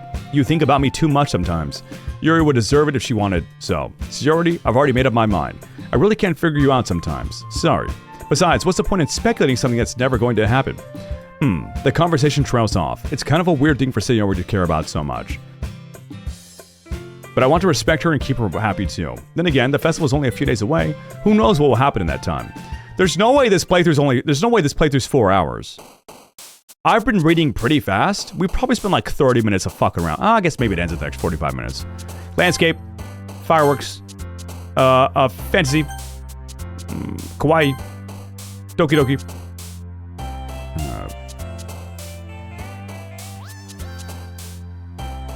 Memories. Waterfall? Let's do Waterfall. We did the other one last time. Oh, Heartbeat. Ooh. Valentine. Lipstick. Valentine for Valentine's Day coming up. Unrestrained. Nightgown. Unrestrained. Unstable. Defeat. Philosophy. Frightening. Frightening. Tragedy. Nature. Rain cloud. Sadness. Breath. Breathe, actually. That was breathe. Sorry. Graveyard. Agonizing skirt. Peace. Peace. To get some peace in here. Destiny, vibrant, excitement, mouse, extreme. Fuck it, extreme. We're going extreme. Despise, clouds, eternity. I think I've chosen a lot of these over and over again as well. Marriage, intellectual. Smile, cage. Let's do a cage. Pleasure. Boom, easy. Locked in. Took too long in the first one, but now we're locked in. Alright, we're back in the class. Oh man. I'm the last one here again. Don't worry, I just walked in too. Were you practicing piano again? Yeah. You must have a lot of determination, starting this club and now picking up piano? Well, maybe not determination, but I guess passion. Remember the club wouldn't be here if it wasn't for all of you. And I'm super happy that you're all willing to help out for the festival too. I can't wait for the festival. It's gonna be great. Eh? Weren't you complaining about it just yesterday, Natsuki? Well, yeah, I'm not talking about our part of the festival, but it's a whole day of school where we get to play and eat all kinds of delicious food. You sound a bit like Sayori all of a sudden. Monika, do they usually have fried squid? That sounds good right now. Squid? It's a pretty specific thing to look forward to. Oh, come on. Are you saying you don't like squid? You of all people? I didn't say it like that. Besides, what do you mean by you of all people? Because it's right in your name. Monika. What? That's not how you say my Monika? Monika? What? What? That's not how you say my name at all. Also, that joke makes no sense in translation. Never mind. Let's just focus on our event for now, okay? Fine, fine. Your reactions aren't as fun as Yuri's or Sayori's anyways. Excuse me, where was Sayori anyway? Oh, there you are. Oh wait, she's gone. We just chose her. Sayori is sitting at the desk in the corner of the room looking down at nothing. I walk over to her. Hey Sayori. I wave my hand in front of her face. Eh? You're spacing out again. Sorry. Don't mind me. You can go talk to everyone else. Huh? Is everything alright? Of course. Why wouldn't it be? It just feels like you're a little off. Sorry for assuming things. Geez, you worry too much about me. I'm fine, see? Sayori shows me a big smile. Don't let me distract you from having fun with everyone. Well, alright. If you say so. I worriedly glance at Sayori before turning back toward everyone else. But the conversation is already dispersed, with everyone back at their usual activities. Maybe I should ask Monika if she's noticed anything about Sayori recently. Since they've been preparing for the festival, they must be spending a lot of time together. I timidly approach Monika, who is shuffling through some papers at her desk. Kritur, what's up? Hey, this might sound a little strange, but have you noticed anything up with Sayori recently? Anything up with her? In what way do you mean? Maybe I'm reading into it a little too much, but she seems a bit downcast today. Oh, you think so? I can't say I've noticed anything about her. Monika peers across the room at Sayori, who is idly dragging a rubber eraser up and down her desk. Maybe there is something on her mind, but I'm surprised I'm not the one asking you, Kritur. You certainly know her a lot better than I do. Yeah, but she's never really like this. Why is she all depressed? I chose to walk home with her. Why would she be depressed? She's always talked to me about things that bothered her, but this time when I asked her, she was really dismissive. Sorry, I know it's not your problem. I just wanted to ask if you knew anything, so I'll drop it now. No, it's important to me too. I mean, I'm also friends with her, and I also care about the well-being of my club members, you know? Maybe I'll try talking to her myself. Eh? Are you sure about that? She seemed like she wanted to be left alone. Are you sure? Maybe she just has a hard time bringing it up with a person of interest. Person of interest? I fucking told you guys she had a crush on us. What do you mean by that? I'm saying that maybe the thing on her mind is you, Kritur. I'll allow it. Me? ? How on earth would you come to that conclusion? Well, I probably shouldn't say too much, but Sayori talks about you more than anything else, you know. Eh? She's been so much happier ever since you joined the club. It's like an extra light was turned on inside of her. What? No way. Sayori is always like that. She's always been full of sunshine. It's not any different now than it always has been. You're so funny, Kritur. Have you thought about maybe you've always seen her as so cheerful because that's just how she is when she's around you? Oh. Wow. Wow. Sayori fucking loves us? Is that what you're telling me? I said too much. I'm sorry. What do I know anyway? I didn't mean to jump to conclusions, so you should just forget about what I said. I'll try to talk to her. So try not to think about it for now. No. Alright. Monika smiles meaningfully. I know she said to forget about it, but I already know that I won't be able to forget her words out of my head. Monika stands up from her desk and walks across the room to where Sayori is sitting. I watch her kneel down next to Sayori and gently talk to her, but she's keeping her voice so quiet that I can't hear from there. I sigh and sit myself down. I know Sayori told me not to worry about her and to have fun with everyone else, but that's impossible to do when she's behaving like this. So at least our main character's not a complete asshole, right? That's what we've at least been able to come to that conclusion here. Exactly how much do I care about her that I'm letting this weigh me down so much? Now it feels like I'm the one behaving out of the ordinary, but there's nothing I can do besides wait for Monika. Why does it feel like I'm being watched? I glance around the room. Suddenly, I notice Yuri peering at me from over her book, but she looks away just as quickly with a flustered look on her face. I realize that she won't get anywhere like this. I've never really seen Yuri approach anyone or start a conversation on her own accord, so I have no choice but to approach her myself. By now, it's a little easier for me to do that. I stand up from my desk and sit in the one next to her own. I didn't mean to bother you or anything. Relax, you didn't even do anything, besides be a creepy stalker and stare at me. But I could tell that you wanted to be alone with your thoughts. Alone with my thoughts? How were you even able to tell what I was thinking like that? Well, it's something that I do a lot, so it wasn't hard for me to spot based on your posture and expression. Jenny! Bada bing, bada boom with the fist bump, get fisted! It wasn't hard for me to spot based on your posture and expression. Not that I was starring or anything. I didn't do anything creepy like that. Right. Yeah, who are you lying to me or you're lying to yourself? Which one is it? In any case, I guess you were wrong. I guess it's both, huh? A little bit of both? A little bit of both, huh? In any case, I guess you were right. I'm sorry if I caused any concern. Don't apologize. Your troubles are the only concern of those who are willing to share that concern. Getting metaphorical over here. Of course, there are certainly those who find the most comfort in keeping to themselves. But if you prefer to share what's on your mind, then I'd be glad to listen. It's really not that big of a deal. I was just feeling a bit uneasy about Sayori. Sayori? Yeah, she seems a little bit off today, but when I asked her about it, she didn't want to admit it to me. So I can't help but wonder if something happened to her. Oh, that's quite romantic. What the fuck? What, we can't care about a friend? We can't just be friends with somebody? That's crazy. Sorry, I didn't mean to say something stupid. It's not that, I just want you to misunderstand. Sayori and I have just been friends for a long time, that's all. I see. Then perhaps it is unusual for her to be dismissive to you about her feelings. Or maybe I'm just reading into it a little too much. Kritur, the world is full of meaning, often hidden deep beneath plain sight. And there are many untold mysteries behind every person, no matter how well you may know them. So you think that there might be something behind it after all? I think that Sayori is a very complex person. Her mannerisms on the outside don't always match what may be going on inside her head, and she may not always know what she wants. So Sayori has crush on us. She asked us if we would walk with Yuri or choose her, because obviously that is on her mind. She sees us feeding chocolates to Yuri. Monika also sees this though, and Monika is putting a stop to that with her powers as the president of the literature club. So what this means is, every girl does actually like us. Somehow, some way, this dumbass of a main character has managed to swoon all the girls. They all like him for whatever reason. Is it because he's the only guy available? Probably. Kritur is thunking. I've been thunking, and the way I'm thunking right now. What about Natsuki? Don't you ever bring her up again. She likes us, but we don't like her. They're desperate. It sounds like you're insulting me when you say that, though, so we should flip that on its head. Yeah, flip that one around. And I also feel some concern for her. But in your case, it looked like she was fully occupying your thoughts, wasn't she? Well, I guess that was the case. Sayori, she really means a lot to you, doesn't she? I guess. But you don't need to put it that way. We're just good friends, that's all. Yuri suddenly looks deeply into my eyes. Her expression is gentle and curious, as if she was searching for something. Embarrassed, I invert my gaze. Sometimes, a person's mysteries are untold even to themselves. And you, as someone honest and caring, may uncover feelings you weren't aware were in you. That is, I think that she would be a very fortunate person to have you feel that way about her.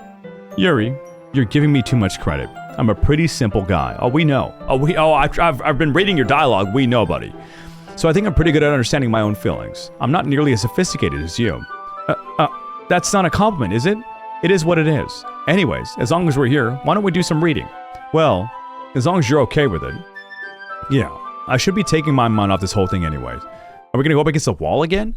Okay, everyone. After some time passes, Monika calls out to the clubroom. Why don't we share our poems now? Before I know it, everything is back to normal. Everyone goes to retrieve their poems, and I do the same. I make eye contact with Monika, and she smiles at me. I wonder what she was talking about with Sayori. Who should I show my poem? Monika.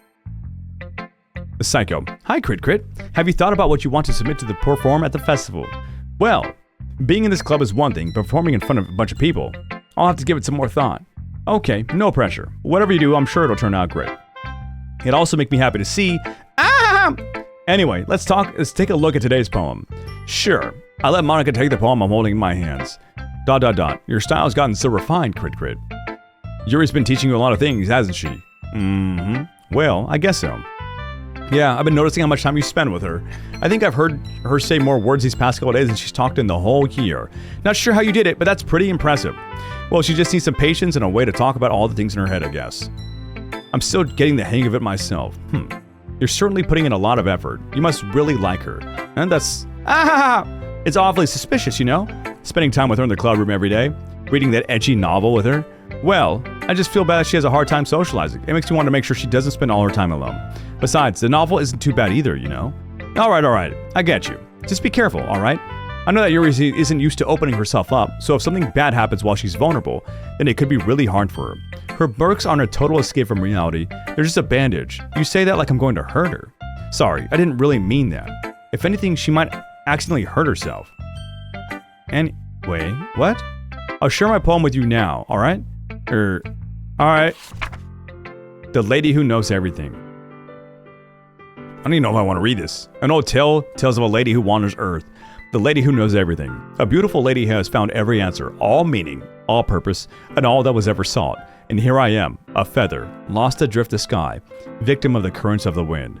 Day after day I search with little hope, knowing legends don't exist.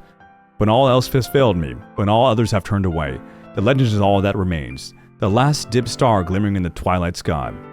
Until one day, the wind ceases to blow. I fall, and I fall and fall, and fall even more. Gentle as a feather, a dry quill, expressionless. But a hand catches me between the thumb and forefinger, the hand of a beautiful lady. I look at her eyes and find I look at her eyes and find no end to her gaze. The lady who knows everything knows what I am thinking. Before I can speak, she responds in a hollow voice. I have found every answer, all of which amount to nothing. There is no meaning, there is no purpose, and we seek only the impossible. I am not your legend does not exist. And with a breath, she blows me back afloat, and I picked up a gust of wind. Wait, I thought, okay, that was a normal-ass poem. You know, I feel like learning and looking for answers are the sort of things that give life meaning. Not to get too philosophical or anything, but it was kind of on my mind, so that's what I wrote about. I see. I never really put much thought into it. In a way, it's almost paradoxical, because if we had all the answers, wouldn't the world start to lose its meaning? You know, there's one thing I notice. It seems like everyone in the club prefers writing about things that are more sad than happy. Are you surprised? I mean, if everything was okay, we wouldn't really have anything to write about, would we? Humans aren't two-dimensional creatures. I think you'd know that better than anyone. You mean one-dimensional? Yes, that. Anyway, here's Monika's writing tip of the day. Are you ever too shy to share your writing because you're afraid it's not that good? It can be really disheartening to get a lukewarm response to something you put so much into. But if you find other people who enjoy writing, then sharing becomes a lot easier. Because instead of just telling you what your writing is good or okay or bad, they'll want to focus more on everything that went into it and the things you can work on. It's much more encouraging that way, and it will make you want to continue improving. It's almost like having your own little literature club, don't you think? That's my advice for today. Thanks for listening. Who should I show my... Let's go to Sayori. Is Sayori even here? She just left. It's nice, I guess. Why is she all sad now? What the fuck? How long could a poem be before it's a story? I think a poem is a writing style. Yeah, I don't know. Come on, I can already tell you don't like it. Well, you don't need to worry about what I think. After all, you wrote this for someone else, didn't you? Probably Yuri. Oh. Oh. Okay. I didn't write this for anyone specifically. Maybe. That's not really what I meant though. But it's okay. You're making new friends just like I was hoping. That makes me really happy. And you're happy too, right? In this club? Well, of course I am. Good. That's all that matters to me. Thank you, Kritur. Sayori, is there something wrong? Huh? No, nothing. I'm just a little tired today. Alright. Just tell me if you need anything. I will. Don't worry about me, okay? You can play with everyone else now, if you insist. Yay. Morning, Mortem. I'm gonna be home a little bit early today. Tell Monika I wasn't feeling well, okay? I'll see you tomorrow. Before I could say anything else, Sayori cheerfully walks out of the classroom, humming to herself. The fuck? I guess I walk home with Yuri now? What the fuck? Natsuki. ... This one's alright. Alright? Well, yeah, it doesn't blow me away, but there's nothing I really hate about it. It's just not really my style. I mean, that's fine. Come to think of it, this kind of reminds me of Sayori's poem from yesterday. Eh? You think so? Yeah, well, I guess you've been friends with her for so long, you might be on the same wavelength. But you never really struck me as her type. Sayori has a type, all of a sudden. Well, I don't know, but honestly, how could someone so, fluffy, spend so much time with someone like you? Oh my god. What fucking hell? It's like she's dragging around a dead weight. That was a little unnecessary. But think of it this way, if it weren't for me, she would probably just fly away like letting go of a balloon. You're gonna say we take care of each other in our own way. Whatever it is, I don't get it. Oh yeah, I guess I'm supposed to show you my poem. Here. I'll be your beach. Your mind is so full of troubles and fears. She means fluffy? What is it? What is a fluffy person? Isn't a fluffy person just a big person? Isn't a fluffy person just a big person? Mortem, I appreciate you. We'll catch you around, bud. Your mind is so full of troubles and fears that diminish your wonder over the years. But today I have a special place, a beach for us to go. A shore reaching beyond your sight. A sea that sparkles with brilliant light. The walls in your mind will melt away before the sunny glow. I'll be the beach that washes your worries away. I'll be the beach that you daydream about each day. I'll be the beach that makes your heart leap in a way you thought had left you long ago. Let's bury your heavy thoughts in a pile of sand, bathe in sunbeams, and hold my hand. Wash your insecurities in the salty sea and let me see you shine. Let's leave your memories in a footprint trail. Let's set you free in my windy sail and remember the reasons you're wonderful when you press your lips to mine. I'll be the beach that washes your worries away. I'll be the beach that you daydream about each day. I'll be the beach that makes your heart leap in a way you thought had left you long ago. But if you let me by your side, your own beach, your own escape, you'll learn to love yourself again. We got love poems now? They're all over the place. They're so all over the place. I felt like I kept writing about negative things, so I wanted to write something with a nice message for once. Besides, the beach is awesome. I do agree with that. Kind of hard to write anything negative about the beach, so you decided to write about the beach first and then came up with the message later? Yeah, well, it's only because of what happened yesterday. I mean, after Yuri and I realized we kind of wrote about the same thing, she wanted to pick a topic and have us both write about it, or whatever. Can you really see her doing that too? Making us write about a simple topic then trying to impress me by coming up with something all fancy? It's not like I care. I just did it anyway. I mean, I guess mine ended up being kind of metaphorical too. But there's nothing wrong with doing that once in a while. At the very least, it was a good practice. I hate the beach, it smells like old people and piss? What kind of fucking beaches are you going to? What the fuck? Yuri, Krit, your writing has only improved these last few days. Every poem you've shown me has been nothing short of spectacular. I can really feel the emotions. I'm a little envious even. I don't think it ever came to me this naturally. Yuri, that's the wrong way to put it. This never did come naturally to me. But I've been able to improve so much thanks to you. You're really the example I was chasing after. Is that so? Yuri gently smiles to herself. This feeling. I'm so glad I got the chance to share my writing. I'd never thought it would feel like this. Remember you mentioning that yesterday? I can't believe that you're so good at something you've never even shared it with anyone. It's kind of a shame. Maybe, but it's not like I really had a choice. What do you mean? Well, Yuri smiles sadly. Krit, during lunchtime, I eat by myself. Did you know that? It's a great time to find a quiet spot and do some reading. In fact, I always have some books with me. You could say I really enjoy reading. Well, that's one way to put it anyway. But books are so full of amazing and inspiring people. People you want to fall in love with, or people you just want to know. Or people you just know would make a really good friend. Cheerful people who always put a smile on their face, or deep thinkers and problem solvers who discover the mysteries of life. So when you look at it that way, I'm surrounded by friends every day. You know, and those friends don't laugh at me. They don't tease me for spacing out all the time. They don't make fun of my body type. And they don't hate me for acting like I know it all.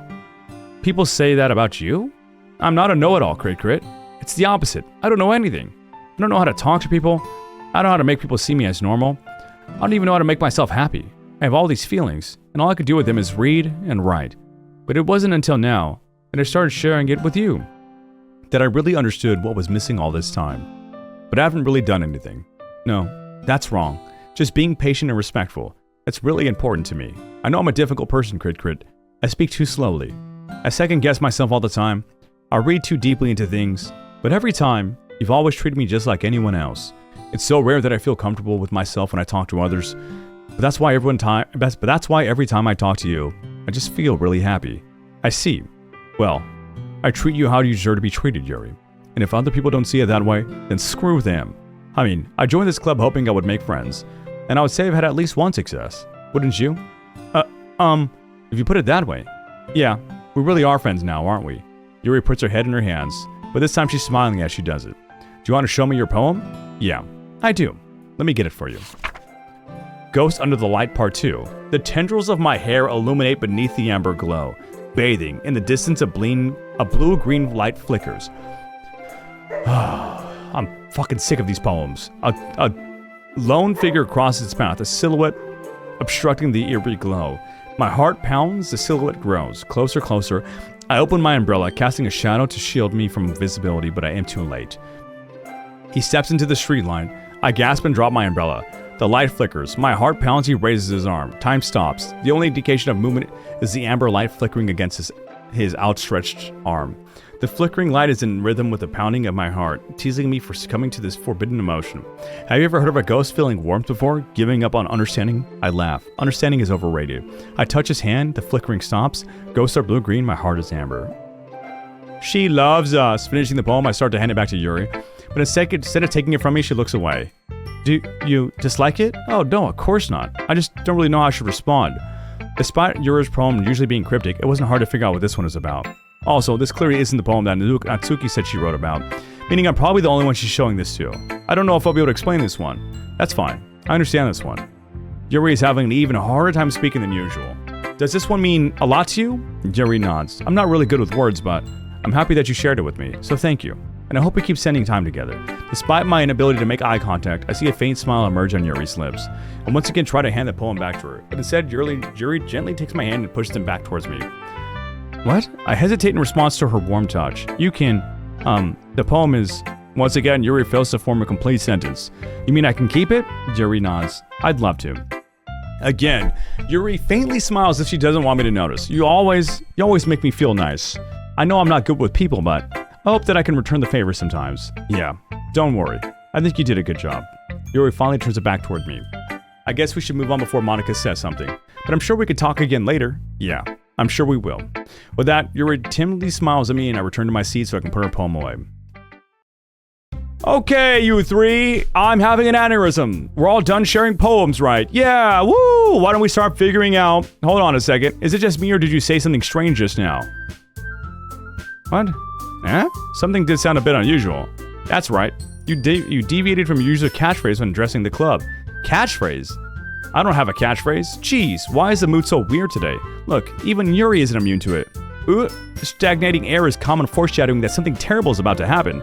In your books, maybe. Look, the only thing different is that Sayori isn't here. It seems you're right. Sigh. Sayori always helps lighten the mood a little bit, doesn't she? It's almost like everyone's balance is thrown off a little when she's not around. Where the heck did she run off to anyways? To go get a snack? I thought she just went to pee. Natsuki, please show some decency. Oh, come on. She actually wasn't feeling too well and went home early. Is that so? I hope she's alright. Seriously, of all the times to go home with, you pick the time she's not feeling well? So much for you two being all lovey-dovey. No. First of all, stop misunderstanding my friendship with Sayori. I already said, dude, you guys are misunderstanding. You guys are fucking giving me a heart attack. I've already fucking said how I fucking feel and how it's sucking, freaking shit and stuck and fuck. She's just kind of been avoiding me today, so I didn't want to force it. Ooh? That curious expression coming from Yuri. Of all people? Calm down, guys. I talked to her earlier and everything is fine. Thank you, Monika. What did she say? Anyway, we need to figure out the rest of the festival preparations, so let's decide what everyone will be doing this weekend. I already know what I'm doing. That's right. Natsuki will be making cupcakes. Yay! Woo! Cupcakes! But we might need a lot of them and different flavors. Can you handle that all by yourself, Natsuki? Challenge accepted. And as for myself, I'm going to be printing and assembling all the poetry pamphlets. Sayori will be helping me design them. And it's for Yuri. Yuri, you can, guys, can you help me come up with something for Yuri? I'm useless. No, that's not at all. No, Yuri, you're not useless. You're the most talented person here, you know. Let's just save a random empty slot real quick. I haven't saved in a while. Now, Natsuki's pouting too? Geez, even I can tell now. I guess I never gave Sayori enough credit, but I can tell things are even harder on you when she's not around. That may be the case, but if I can't also be a leader on my own, then I won't grow as a person. True, Monika's very wise for her age. You guys said they're all 18? I don't fucking know. So, Yuri, you have beautiful handwriting, you know? So you should make some banners and decorations to help set the atmosphere. About that. I love atmosphere. Yuri's expression suddenly changes as she stares at her desk and focuses and starts nodding to herself. Your mind is already racing, I see. That's great. You'll be a wonderful help, Yuri. But anyway, that just leaves you, Kritur, the one who is truly useless. What the fuck? Don't say that. In fact, both Natsuki and Yuri have some pretty heavy tasks to handle. It would probably go a long way to give them one of them a hand. You can always help me out as well. I'd really appreciate of that. Is Monika suggesting I spend the weekend with one of my club members? How on earth are they going to respond to a suggestion like that? I suppose I wouldn't mind a bit of help. Well, even if you don't know how to bake, there's always some dirty work I could give you. It's not like Monika's going to give me a choice, and you shouldn't be sitting on your butt anyways. Natsuki tries to mumble a bunch of excuses like that. If I recall, Natsuki, you mentioned that you would like to handle the baking on your own. Kritur may not like to be around if you only make him out to be a nuisance. Yeah, you've been insulting me this whole time. She's been insulting me this whole time. And all of a sudden she's like, you want to help me bake? Fuck you. He may be more suited to assisting with decorations. Yes, I am. Hold on, I never said that. How hard could it be to make a few decorations anyways? Sounds more like you're just making excuses for Kritur too. What are you saying? It will be extremely meticulous work. And baking, is it? No, it's not. I think helping Yuri is better. W Yuri for real. Just what do you think? Guys, let's settle down for a moment. In the end, I think it's up to Kritur to decide how he'd like to contribute. Besides, he hasn't really gotten the chance to spend any time with me yet, you know? So I'm sure he's interested in. You literally just said, I'm surprised as well. Sorry. I was just saying though. Jeez, can we just settle this already? Yeah. Kritur, you're okay with this, right? In the end, it's up to you. Of course? Very well. In that case, everyone look straight at me. I choose all three. What? Wait, Sayori too? What? That's too many options. I thought I was choosing between two. I thought we were picking between two.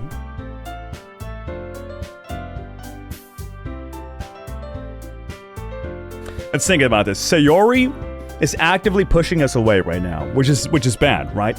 Which means we should try to help her out even more if we were a good friend. However, we can't help somebody who doesn't want to help themselves. If she is ignoring us, we can't do anything about that. Yuri just gave us a love letter and has damn near confessed her love to us. Save a new slot? For fuck? I just saved though. Let's say the same slot. Yuri just confessed her love to us. Oh, save before the choices. Got you. Okay, so Sayori, Monika. We haven't spent any time with Monika at all. We know Monika also likes us. Natsuki's not even the question. It's between these three. Yuri, Monika, Sayori. I think we just choose Yuri. I think we just... it'd be kind of interesting to go with Monika, though. Because we don't really know anything about Monika. We know a lot about Yuri.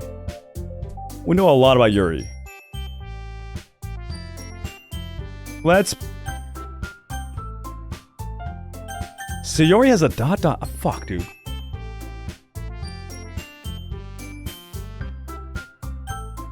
Let's spice it up. We know a lot about Yuri. Let's spice it up. We're gonna spice it up. I feel like this is probably the wrong choice.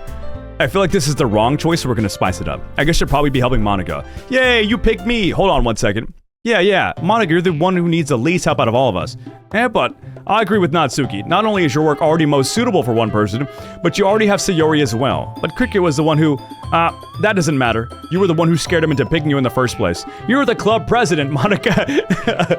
We spiced it up for sure. Monika, you shouldn't let any ulterior motives interfere with this decision. Ulterior motives? What are you saying, Yuri? In fact, it sounds like you guys are the one with ulterior motives. Excuse me? Otherwise, this wouldn't have been made into such a big deal in the first place. That's completely false, Monika. Yeah, we have a lot of work to do, you know? We won't do as good of a job if you make us work alone. Maybe that's true. Think of the club, Monika. If we want our event to succeed, then we need to appropriately distribute our resources. So you're going to do the right thing, President? Okay, I get it. Sigh. It's technically most logical for Kritur to help one of you two, so I guess that's what we'll do. Do you have a preference, Kritur? Yuri? Well, that was easy. Spice it up, causes infighting in the club. That's what I'm saying. You gotta cause a little bit of fighting here and there, see what really goes on, you know? It's exciting. It's exciting. I'm energetic, adding energy to the group. Are you serious? Why would you? This bitch is questioning me? What? Natsuki, I can already tell you're about to say something mean. No, I was just saying that I was talking shit to him for the past 2 weeks, and I really didn't like him, and I've only ever been mean to him, and I insult his poems, and I don't like being around him, but he should have hung out with me at my house. Fuck you. So you'll be helping Yuri then, Kritur? Yes, I will. Yeah, that's what I'm going to do. I'm glad. I have a bad habit of overthinking these sorts of things, so I think your assistance will be very useful. That's great to hear. Natsuki, will you be able to handle the baking yourself? I mean, yeah. I already said I would be fine. Okay. Everyone can tell that Natsuki is feeling a little sour. Oh, she's been sour since day one. Sorry. Minute 1. Second 1. Sour Natsuki. Huh? Yeah. Nobody likes her. Is that everything we needed to go over? Yeah, that should be about it. Are you guys excited? Well, excited may not be the right word, but I suppose I'm looking forward to it a little bit. Do you feel the same way, Kritur? Me? I guess you could say I'm interested to see how it'll turn out. That's good enough for me. What about you, Natsuki? ... Natsuki? What? Why is everyone yelling at me? I didn't even do anything. No, that's not what I meant at all. Yuri anxiously glances between everyone in the room. I'm sorry for this. I don't really know why Kritur picked me. Oh, you fucking know why. You gave me a love letter, you fuck. And also, your cupcakes are the best cupcakes I've ever had. They go really well with my tea, and nothing that I do for the event will compare to that, so I get it. I'm kind of surprised though. Why? Well, I'm the one acting immature. I already know that, but you're trying to cheer me up all of a sudden. I know I'm not very good at it. I'm sorry if I said something bad. Thank you for the Lurk Seals, I appreciate you. Natsuki isn't the only one surprised. Monika and I are also taken back by Yuri's words. When she already has trouble with words, trying to cheer someone up must be far out of her own comfort zone. But I begin to understand. Yuri was trying to sound like Sayori. Even if it didn't work perfectly, I can tell that she tried to say something Sayori would say at this time like this. Because Sayori always helps everyone smile and feel good about themselves. Yep, she does. I kinda appreciated it. I'm sorry for making a big deal out of nothing. But I'm going to say this, ... You better bet that my cupcakes are going to be the best part of the whole event. Oh, nobody cares, Natsuki. Nobody cares. Yap. I believe you. Yeah, I hope to see everyone do their best. But with that, there's nothing more for today. So I guess it's time for us to head out. Alright, let's get out of here then. Everyone packs up their things. I start to follow Monika and Natsuki out the door as they chat between each other. I turn around. Sorry. I realize that I don't have any way of contacting you this weekend. Oh, you're right. I can't believe that it slipped my mind. Should I give you my phone number? I think that would be the best way, yes. What's up, Sammy? Welcome on in. Alright then. Yuri and I exchanged phone numbers. Okay. Then I'll be stopping by your house on Sunday. My house? Is that a problem? No, not at all. I just thought that I would be the one going to your house since I'm the one helping you. I suppose that makes sense. But if you don't mind, I think I would prefer to going to your house. Alright. In that case, it won't be a problem. I decided not to press Yuri for a reason. It's not like it should matter much either way, so I just need to make sure my room is clean. I hope I managed to make myself useful in some way. I'm not nearly as creative as you are. Don't underestimate yourself, Crit. I think that will make a very productive team. Even if you only choose me because you felt bad or something. Wait, you don't actually think that, do you? I don't know. It's difficult to come up with any other reason you may have chosen me. You're forgetting the one reason with the most common sense. I chose to help you because that's what I want to do. But... Yuri thinks to herself an extremely tense expression. Yuri, you're overthinking this. You wanted me to point out when you're overthinking, right? I didn't realize. I'm telling you, I want to. That's all there is to it. Do you believe me? Yuri thinks really hard again. She looks straight into my eyes for a long while. I believe you. As if it took her tremendous effort, Yuri finally says that and relaxed her expression. I'm really looking forward to it Sunday. Yep, I am too. After that exchange, I make my way out the door and Yuri follows. Yep, are we walking home together now? I can't believe this. Yuri is going to be coming to my house on Sunday? My anxiety shoots through the roof. Even though I've gotten pretty used to handling her at this point, there's no telling what might end up happening when we're outside of school. More than that, she told me she was looking forward to it. Is this a chance I have to make something happen between us? Uh-oh, Sayori's not gonna like that. Or is it too early for that? Only time will tell. But until then, I won't be able to take my mind off it. I seriously can't wait. Oh, we gotta go check on Sayori, I think, though. It's already Sunday. I've been getting increasingly anxious about Yuri's upcoming visit. I keep telling myself there's no reason to be nervous, but it doesn't help much. Yuri is clearly an introvert and also an intimate person in general. There's no doubt that she'll open up a little bit when it's just the two of us. Meanwhile, we've been texting occasionally. She is extremely apprehensive at first, but it wasn't long before I was already learning more about her. But putting Yuri aside, I haven't heard a thing from Sayori since she left the club early the other day. It's not like we text each other all the time or anything, but I've been worried about her in the back of my mind. Between what Sayori said and what Monika said, is it really okay for me to put Sayori's feelings aside when she might need me? I decide to visit Sayori before Ruri comes over. Rather than asking, I simply tell her I'm coming over, much like I've done in the past. Once I reach Sayori's house, I knock on the door before entering it myself. Sayori, I've been walking home with Yuri. I hope you're okay with that. Again, we used to play so often that we made it a habit of simply entering each other's house like we were family. The house is quiet. Sayori isn't anywhere on the first floor, so I assume she's up in her room. It's already strange of her not to run down and greet me. I head up to her bedroom where I finally find her. Sayori?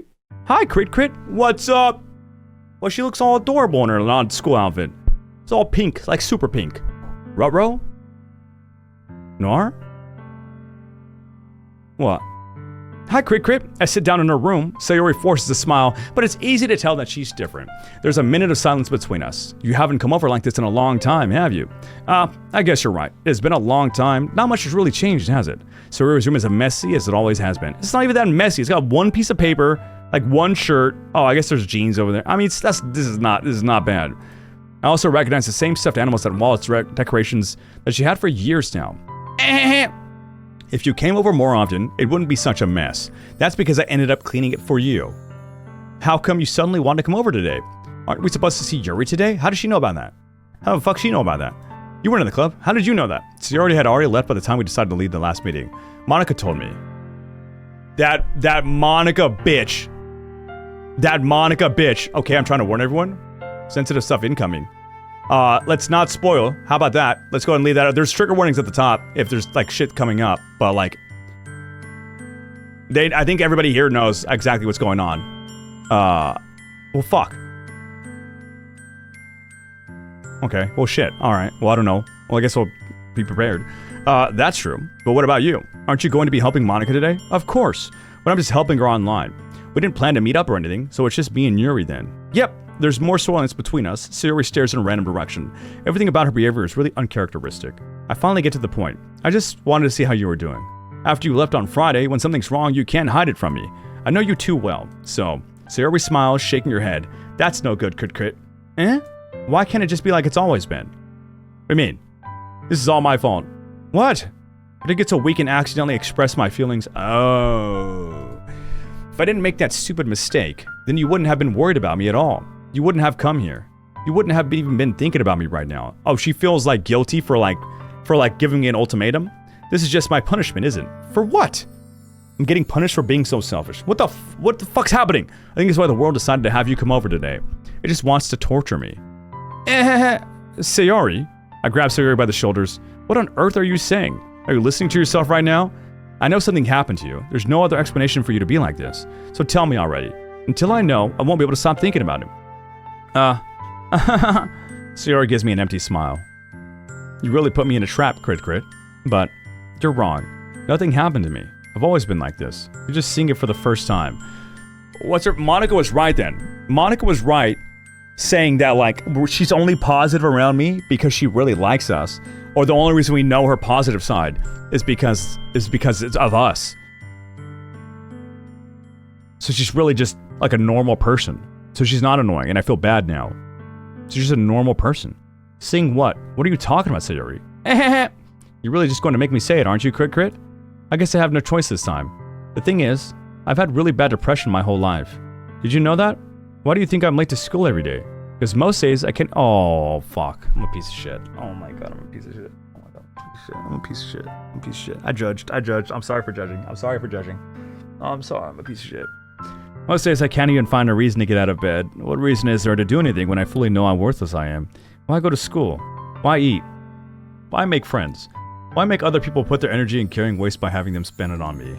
That's what it feels like, and that's why I just want to make everyone happy, without anyone worrying about me. ... I'm in shock. I can't even figure out how to respond. How is it possible that Sayori kept this from me the entire time that I've known her? Well, you're not exactly a smart main character. You're kind of oblivious to many things. Did she really want so badly for me to just not think about her? This is why I always take the Sayori route and ignore the other two. I'm sad now. I'm sad now. Why, Sayori? Why is it that you've never told me about this? Almost feels like I've been betrayed as your close friend. Because if I knew, I would have done everything I could to support you. Even if there's only so much that I could do. I would have tried a little bit harder to make every day a little bit better for you. That's why I'm your friend. All you had to do was tell me. You don't understand at all, Kritur. Why do you think I didn't tell you? Because if I told you, then you would have to waste effort caring about me instead of doing more important things. Oh, that's really sad. That's a really sad mentality. I don't want to be cared about. It's bittersweet when people try to care about me. It feels nice sometimes. It also feels like a bat being swung against my head. That's why I wanted so badly for you to make friends with everyone else. Helping everyone be happy together is the best thing for me. But then I discovered something else too. Seeing you make friends and get closer with everyone in the club, it feels like a spear going through my heart. Oh. So that's why I decided the world just wants to torture me. Every path leads to nothing but hurt. You're right that I don't understand. I don't understand your feelings at all, Sayori. But I don't need to understand. Whatever it takes for me to help you stop hurting. That's what I'll do. No, Kritur. There's nothing. Nothing at all. The only thing that could be helped is if everything could be like it always was. But I was selfish. I finally showed you what a horrible person I am. For liking me? Tears streaked down Sayori's face. I made you join the literature club because I was selfish. And I was punished by my heart hurting in a way that I couldn't understand. Now you came here and I made you hurt too. I'm just weak and selfish. That's all I am. And that's why I'm going to accept these punishments. What the fuck? Because I deserve every last one. Without thinking, I once again grab Sayori's shoulders. This time I pull her into a tight embrace. Oh, a hug? Aw, Kritur, Sayori. I don't care if you feel selfish. I'm really happy that you convinced me to join the club. Seeing you every day makes it worthwhile enough. If I make it friends with everyone, that's just a bonus. We're saying the right things right now, though. At least, we're saying the right things. Hug her, we're hugging. We're hugging. Please never underestimate how much I care about you. I wouldn't have it any other way. Kritur, Sayori isn't hugging me back. Despite my arms being wrapped around her, Sayori's arms remain at her side. She stares sobbing next to my ear. No, don't do this to me. Please don't do this, Kritur. Sayori barely manages to speak between her sobs. I don't know if I'm doing the right thing, but all I want is for her to know that I care. If you have it in you to call yourself selfish, then you have to let me be selfish too. No matter what it takes, I'll figure out what needs to change. I'll make these feelings go away, and if there's anything that you need me to do, then you'd better tell me. I'll get mad if you don't. I don't know.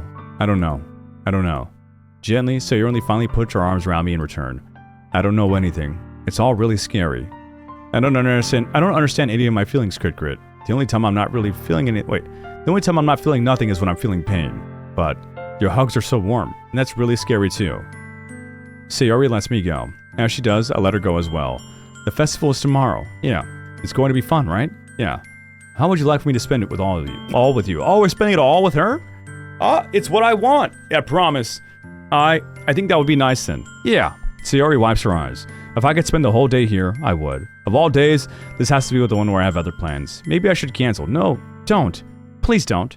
If you did that, then I really wouldn't forgive you. But it's almost time for Yuri to meet at my house. At the very least, do you want to come along and help out? It would be fun. To my surprise, Sayori shakes her head. I'm sorry. I don't know if that would be very good for me today. You understand, right? It's kind of hard for me to fully understand, but I'm trying my hardest. But it's okay. Don't worry too much about it. I'll see you tomorrow, okay? Alright. I'll look forward to it. Well, that was depressing as fuck. I say goodbye to Sayori and exit her house. On the way home, I'd find myself still feeling uneasy, but it's hard for me to keep thinking about it when Yuri is about to come over too. I think Sayori is right. I shouldn't be worrying too much, and we're definitely going to have a great time tomorrow. I should just focus on what's ahead of me. Oh, well, we're just hanging out with Yuri. As I approach my house, I see something that makes me feel a moment of panic. Yuri? Thank goodness. You're a little early. I'm sorry I wasn't home yet. Were you waiting for a long time? No, I just got here. But I started to get really nervous when nobody answered the door. You always could have texted me. If I had known, I would have reassured you and hurried more on my way home. I suppose that's true.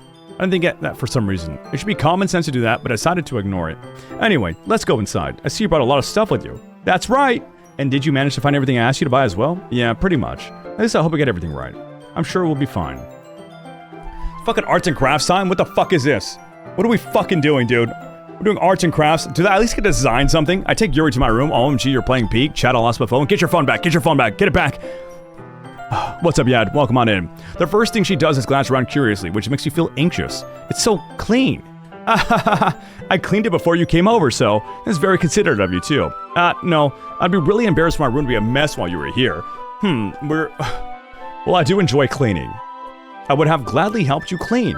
You can't invite a girl over first time and then all of a sudden make her clean? That don't work that way. What's up, little bean? Welcome on in. That would be even more embarrassing. Wait, don't look in there. I snatched Yuri's wrist, which is in the process of opening a desk drawer of mine. I'm sorry. I wasn't thinking for some reason. I was just spacing out. It's fine. I let go of Yuri's wrist. She puts both of her hands firmly in her lap, as if making sure she's keeping track of them. Keep enjoying the game? What are you saying? So, should we get started? Yes. I have a few things planned that you can help with. Decorations and other atmospheric enhancements. It's fucking awesome crafts, huh? We're fucking awesome craftsing in this bitch.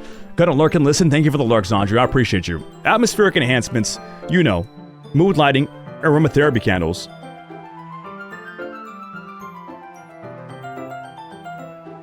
Oh, wow. I didn't know you planned on taking it that far. She's setting the mood? Is she fucking setting the mood? Is Yuri best girl? I want to help take out our guests to a faraway place, although many will stop by just out of curiosity. And for cupcakes, I guess. I'm determined to provide an experience that will leave them wanting more. That's great. It's easy to forget that you're a pretty intense person. Intense?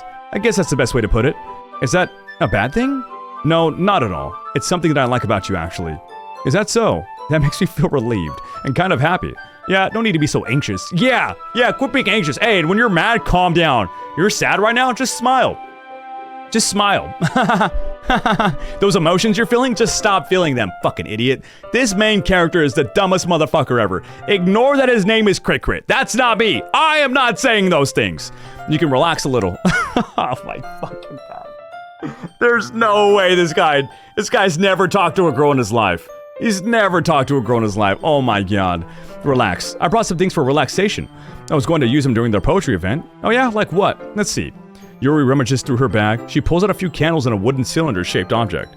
I did some shopping on the way here, so I happen to have these in my bag. I plan to cover the windows in black paper and use the candles to light the room. I think that would be amazing, don't you? What the fuck? Yeah, that would be really neat. What's that wooden thing, though? Oh, this? It's a diffuser for essential oils. How familiar are you with aromatherapy? Not familiar at all. Is that so? It's one of my favorite contributors. She's trying to turn this into like a massage room. Like dark lighting, aromatherapy, candles, like what the fuck? Depending on the oils or herbs you choose, you can change the mood of the air itself. You can even feel it permeate through your body.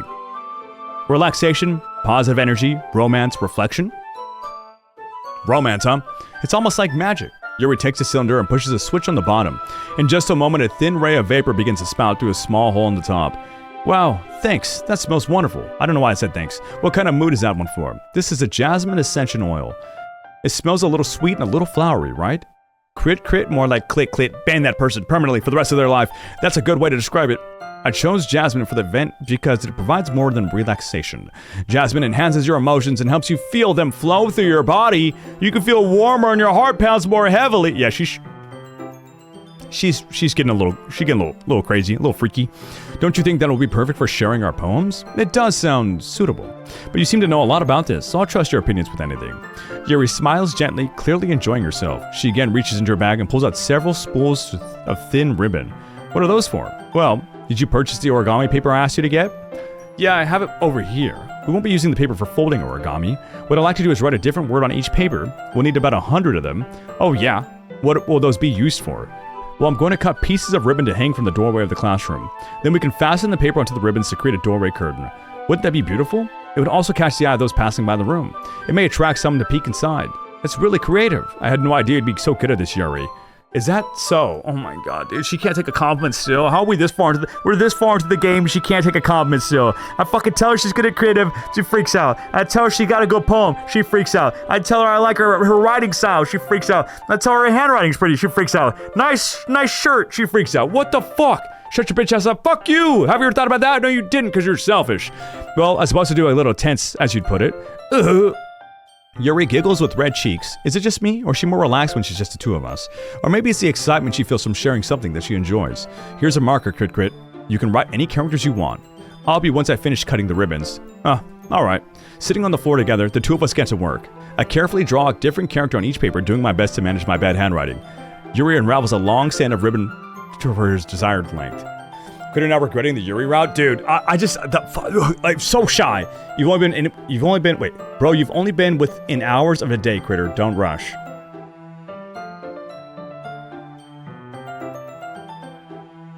Is that English? Bro knows her a few days. I forget that's like only been a few days. Then she reaches into her bag once more and pulls out a pocket knife. The knife is strangely beautiful. The silver handle has an intricate pattern of waves etched into it. The blade itself is gently tinted blue. She's gonna stab my ass. That's no ordinary pocket knife. It looks really fancy. Well, embarrassed, Yuri looks away. What is it? You're going to think it's weird. Yuri, whatever it is, I have no reason to judge. To each their own, you know. If you promise you won't be weirded out. Yeah, I promise. Alright. The thing is, I'm kind of into knives. They're just so pretty. I can't help it. I don't know what it is. The combination of craftsmanship and feeling of danger. Maybe. What am I saying? Please don't think I'm weird for this. You're laughing at me. No, I'm not laughing at you. It's just funny how nervous you got about sharing. It's an interesting thing to be into, I guess. But I think it kind of suits you. Suits me. Yeah, it's kind of intense, Besides, it's a really cool looking knife, I can't deny that. It is, isn't it? Yuri relaxes her expression once again. Would you like to hold it? I would love to hold it. Sure, I'll check it out. Yuri carefully hands you the knife with the handle facing me. I take it and turn it around in my hands. It feels heavy and extremely solid. Where do you even get a knife like this? Curious of its sharpness, I feel the point of the knife with my index finger. Ow! Kritur! Why did you do that? I didn't expect it to be that sharp. I barely touched it at all. It's my fault. I should have warned you. This knife is extremely sharp. It can cut through skin like it's paper. Oh no, a small drop of blood trickles down the side of my finger. Yuri takes my hand and gives the wound a closer look. She stares at it and noticeably fidgets. If you're squeamish, I'll go wash it off now. Without warning, Yuri puts my finger in her mouth and licks the wound.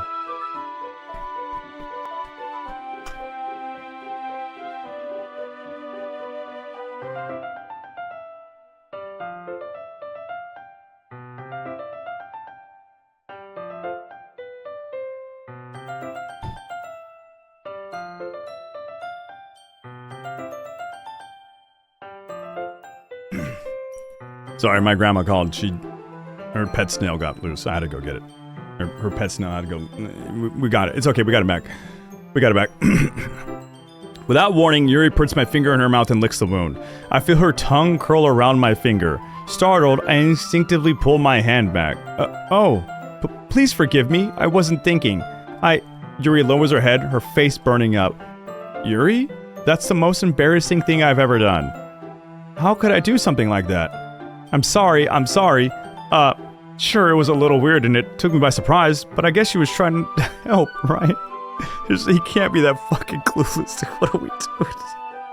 He can't be that fucking clueless. Oh my god.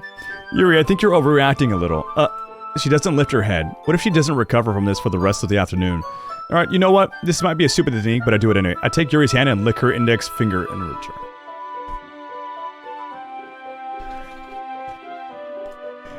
Crit! Did you really just do that? Now we're even. Yuri just looks at me like I did something wrong. I knew that would be a bad idea. If not for the sweet aroma of the jasmine oil, the air would be extremely heavy right now. You're so weird, Kritur. Yuri giggles shyly. You're calling me weird? I have no response to that. When did you keep your bandages? I don't think I need one actually. You licked that shit clean. It was a tiny cut. Look, it already stopped bleeding. I see. That's relieving. The tension is quickly lifted. We each resume our respective activities. I watch Yuri's knife cut through the ribbon like it's nothing but air. Meanwhile, I continue to make progress on the paper. After we finish attaching the paper to the ribbons, we lay them all out side by side. It looks better than I expected. Oh my god, what are we Wing for? What are we doing? What are we Wing for? That's what I'm talking about. That's what I've been waiting for. Why are we Wing? What the fuck are we Wing for? What are we Wing for? For the fucking finger licking? What the fuck are we Wing for? Mom can pick me up. I'm scared. I'm also scared. Looks better than I expected and will be very effective as a door curtain. It looks great. Good thing I'm coming up with this, Yuri. Thanks. It's just something I saw online, really. Are you ready to move on to the next task? Yeah, let's do it. What do you have in mind? I'd like to create a banner. That's why I asked you to buy the paint tablets. That's right. One of the items Yuri had asked me to buy was a kit of watercolor paint tablets. We'll need about 6 cups of water to put each of the tablets in. Do you mind fetching those for us? Of course not. 6 cups of water. I'll be right back in a minute. Thank you very much. Oh, and just a little bit of water is okay. If you fill the cups too much, it will be too diluted. Right. We're all waiting for something crazy to happen. Was that not crazy? Fucking, I cut my finger. Okay, you know what? A few days. Taking Yuri's advice, I decided to use small plastic bathroom cups rather than full-size glasses. I'll put them on a plate to catch any paint that drips, then bring it back into my room. Yuri? Yes? I come to see Yuri quickly unrolling her sleeve, pulling it back over her arm. Nothing. Your face is a little red. Is it too hot in here? Or anything? No, not at all. There's nothing wrong so. Let's mix the paint. Yuri hurriedly dismisses me and takes it upon herself to unwrap the tablets, dropping them into the cups. So, I thought we would do something simple that would look very nice. I'd like to paint a gradient across the banner, starting with the colors for sunrise and daytime, then sunset and nighttime. Once it dries, I'll write an inspirational quote across the banner. We can hang it on the wall behind the podium at the front of the classroom. Ah, neat. What are you going to write? Well, it'll be more fun to surprise you. Yuri smiles at me. If you say so. After rolling out the banner, Yuri and I kneel on the opposite sides so we don't get in the way of each other. Yuri uses a brush and adds a few dots of different colors across the banner to serve as a color guide when we paint. This kind of reminds me of elementary school. Painting on a banner with watercolors feels a lot like the art class projects we had back then. It's relaxing. I'm sorry if this feels too childish. No, I didn't mean that at all. It's kind of fun, you know? Yeah, it is fun. I'm glad you feel that way too. Yuri stops spinning for a moment, thinking to herself. For me, I don't need to go out and do crazy things to have fun. In fact, I usually don't even want to. I usually like when I can spend time with one other person, even if it's something simple, like reading. It doesn't even matter if we don't talk much. Just having a friend next to me makes things feel a bit nicer. I think we're way past friend zone, right? She put my finger in her fucking mouth, okay. I think that's all it takes for me to be happy. Is that so? Even if Yuri and I are quite different, I can understand where she's coming from. I feel that way about things like anime and games, where simply sharing the experience with someone can make me happy. I think I feel the same way. Yuri smiles gently. I knew you'd understand. Yuri leans over the banner to grab an unused paintbrush, but I move at the same time, causing my head to bump into hers. Kya? Sorry. Yuri reels back and I quickly lift my hands in surprise. Are you hurt? No, I'm not hurt. It just startled me, that's all. Sorry, I should have asked you to get it for me. It's not your fault. Your face. There are drops of paint on Yuri's face and neck. Is there something on my face? Yeah, I accidentally got paint on you. Sorry, it's totally my fault. I'll get a towel right away. I rush out and fetch a small towel, then I dampen it with hot water. I return to my room and kneel back down in front of her. Here. Oh my god. I pat down Yuri's face and neck with towel. Is something wrong? It's hot, I just didn't expect it. Sorry, I didn't want to use cold water. Having finished, I start to retract my hand, but Yuri suddenly holds my wrist. Wait, huh? Just for a little longer. It feels really nice. I keep my hand still against Yuri's neck. She looks into my eyes. It's an intense expression after I recognize from when she reads her books. It's almost as if she's lost in a daze, enveloped by her own thoughts. She breathes gently, half through slightly parted lips. What is happening? Is it the aroma of the jasmine oil giving me this dizzy feeling? Yuri's gentle fingers wrapped around my wrist sent a tingling sensation through my arm, and suddenly her face seems to be much closer to mine than it was just a moment ago. Yuri slowly pulls away. Sorry, I've been feeling a little lightheaded today. I didn't mean to space out. It's fine. The moment is over as soon as it began. Yuri picks up her brush again, but her movements seem clumsier, like she's unable to focus. I remain silent, forced to ignore the event that just transpired.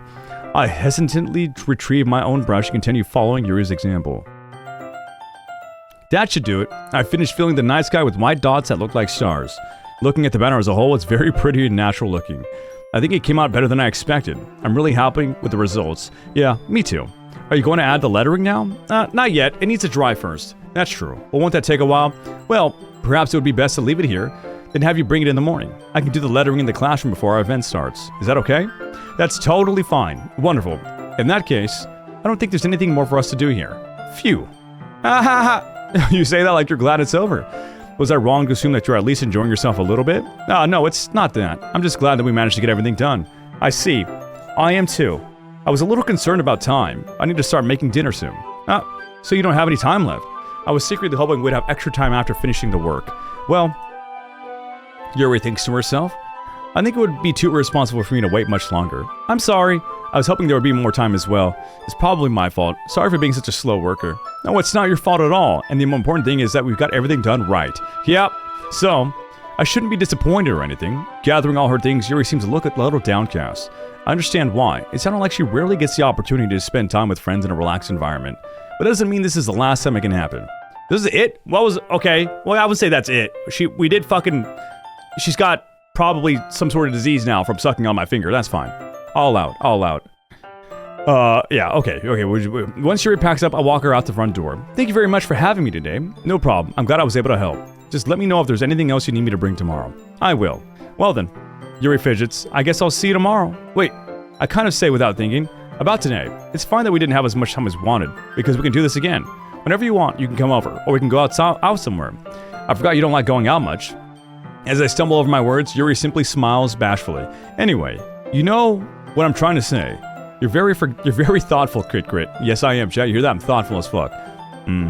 Natural stopping point coming up soon? Bet. Yeah, bet. Yuri takes a step closer to me, then briefly squeezes my hand. I kind of like that about you.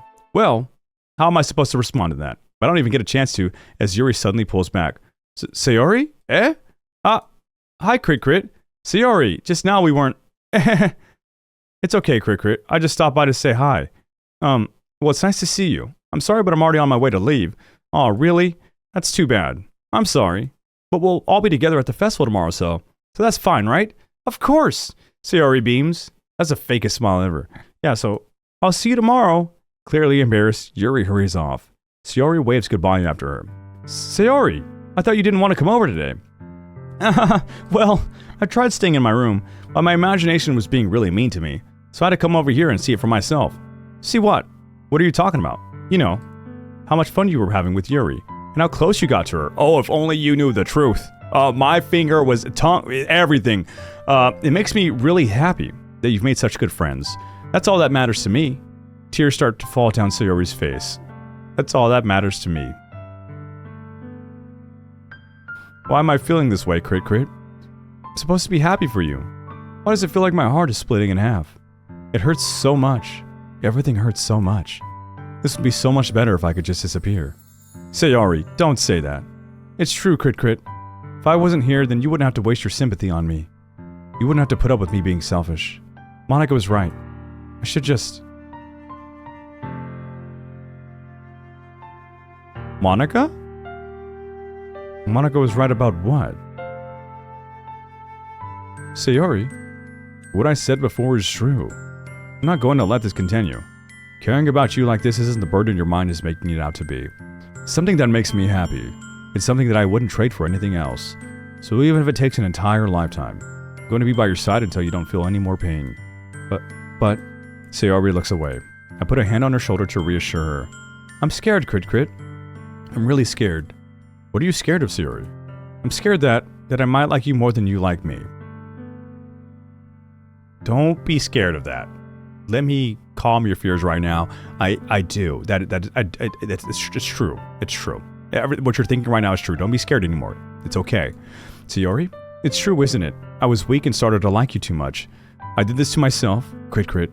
I like you so much that I want to die. That's how I feel. And that's enough, Sayori. I don't want you to hurt anymore. I slid my hand down Sayori's arm and squeezed her hand in my own. Do you remember how I said I always know what's best for you? Do you still believe me? Wordlessly, Sayori nods. Even if you don't understand all... This is not a friend, by the way. This is not a fucking friend. I know what you need the most right now, and that's what I'm going to give you. Sayori? No fucking way, dude. Oh! You'll always be my dearest friend? Bro, she can fucking off herself. I love you. I feel like I love you also hurts her. I don't want to lie to her. She's gonna fucking think we're lying though. I think no matter what we lose here. Because either this, she's like, okay, friend zone. Or this, she's like, he's only saying it. Fuck, let's do this. Fuck, dude. Fuck it, bro. Fuck it. I just had my finger fucking throat deep in another girl's mouth, but fuck it, bro. I love you. Eh? Those are my true feelings, so there's no way you could like me more than I like you. I should have realized it sooner, but spending time with everyone at the club, making new friends, and having fun with you every day helped me realize that you truly are the most important person to me. That's why I'll accept any of your burdens. Yep, you're living on this playthrough, girl. As long as we continue like this every day, with you by my side, then I know we'll both be happy. Crit crit. Suddenly, Sayori wraps her arms tightly around me. Crit crit. Is this really okay? Yeah, you should smell my finger though. I hold Sayori in my arms and pull her closer. You'll never have to let go of me again. I love you, Crit Crit. I want to be with you forever. Me too. ... I feel Sayori's grip around me weaken a little bit. What is this? Sayori? I'm supposed to be happy right now. I always thought this would be the happiest moment for me. But why? Even now. Why won't the rain clouds go away? They're not going away at all, Crit Crit. It's okay, Sayori. It might take some time for things to get better again. But no matter how long it takes, I'll be there every step of the way. That's all that matters right now. Okay. I trust you. Sayori and I slowly release each other. So, I guess that makes the festival tomorrow our first date, huh? What are you saying? Crit Crit! I don't want to think about those things, you know? I want everything to be the same as it had always been. Even if we really are a couple. Wow. Alright, you know what? Fuck it. Fuck it, we ball. I don't know if I can handle anything more right now. It's really new and scary to me. I understand. We'll go at whatever pace suits you best. Hey, Crit Crit. Sayori gazes at me once again, smiling sadly. Even if I get really, really sad. This is the best thing for me, right? Eh? I don't really understand what Sayori means by that. Are you saying that this is making you feel sad, Sayori? I don't know. I don't understand what I'm feeling. It felt like a bunch of thorns when you told me you loved me. Okay, fuck me then, I guess, right? But that's why I want to trust you. You know what's best for me. Yeah. What the fuck was Monika right about? Me and Yuri? I do. That's why my promise. I say that, but in reality, I've never felt more uncertain when it comes to Sayori. I know that I love her, and she loves me, but I'm having as much trouble understanding Sayori's feeling as she is. Even though I can comfort her, I keep wondering if I should be doing something more or something different. I know these thoughts will continue to plague me until things are back to the way they were. Is that what Sayori meant by not wanting anything to change? I don't know, but I know I'll give it everything I've got. Sayori is the most important person to me. I'll do whatever it takes to have a happy future with her. Hell yeah. It's the day of the festival. Of all days, I expected to be the one where I'd be walking to school with Sayori. But Sayori isn't answering her phone. I considered going to her house to wake up, but decided that's a little too much. Meanwhile, the preparations for the event should be nearly complete. The banner Yuri and I painted is dry, and I gently rolled it up to take with me. She sent me a pleasant text reminding me not to forget anything, and I reassured her. Funnily enough, I probably feel the same way as Natsuki about the event. I'm more excited for it to be over so I can spend time with Sayori and Yuri at the festival. We're fucking tag teaming? God damn. But knowing Monika, I'm sure the event will go great too. Crit Crit, you're the first one here. Thanks for being early. That's funny. I thought at least Yuri would be here by now. Monika is placing little booklets on each of the desks in the classroom. They must be the ones she prepared that have all the poems for performing. In the end, I found a random poem online that I thought Monika would like and submitted it. So that's the one I'll be performing. I'm surprised you didn't bring Sayori with you. Yeah, she overslept again. That dummy. Fucking dummy. You'd think that on days this important, she'd try a little harder. Bro, she just fucking admitted to being depressed, bro. Fucking let her live a little. Fuck, bro. What a piece of shit. For me, it's just Monika. That's what... Fuck, bro. That's what I was originally saying. I don't know. I think I did choose Monika to go hang out with on the weekend, but... I say that... End of the day, a stopping point, I think? Probably, yeah. We'll end it right now. I say that, but I suddenly remember what Sayori told me yesterday. And I suddenly feel awful knowing. It's not real. It's wait for the festival, I guess, huh? Probably the beginning of the festival. I only said it because it's the way I'm used to thinking. Or does the festival have... I don't know. I should have gone to wake her up after all. You should take a little responsibility for her, Crit Crit. I mean, especially after your exchanges with her yesterday. You kind of left her hanging this morning, you know? Exchange? Monika, you know about that? Of course I do. I'm the club president, after all. Are they texting? I stammer, embarrassed. Did Sayori really tell her about it that quickly? That we're a couple now? I didn't really plan on bringing it up with anyone yet. Jeez, you don't know the full story at all, so don't worry. I probably know a lot more than you think. Dude, You fucking group chats? You fucking group chats? End of day, trust me? Right here. End of today's. Oh, I need today. Okay. Monika's being as end of today. Okay, that makes sense. I read that wrong. I thought you meant like yesterday. Monika's being as friendly as usual, but for some reason I felt a chill down my spine after hearing that. Hey, do you want to check out the pamphlets? They came out really nice. Yeah, sure. I grabbed one of the pamphlets laid out on the desk. Oh yeah, they really did. It's no music. Actually, it's fucking quiet. Something like this would definitely help people take the club more seriously. Yeah, I thought so too. I flipped through the pages. Each member's poem is neatly printed on its own page, giving it an almost professional feel. I recognized Natsuki's and Yuri's poems from the one they performed during our practice. What's this? I flipped to Sayori's poem. It's different from the one she practiced. It's one that I haven't read before.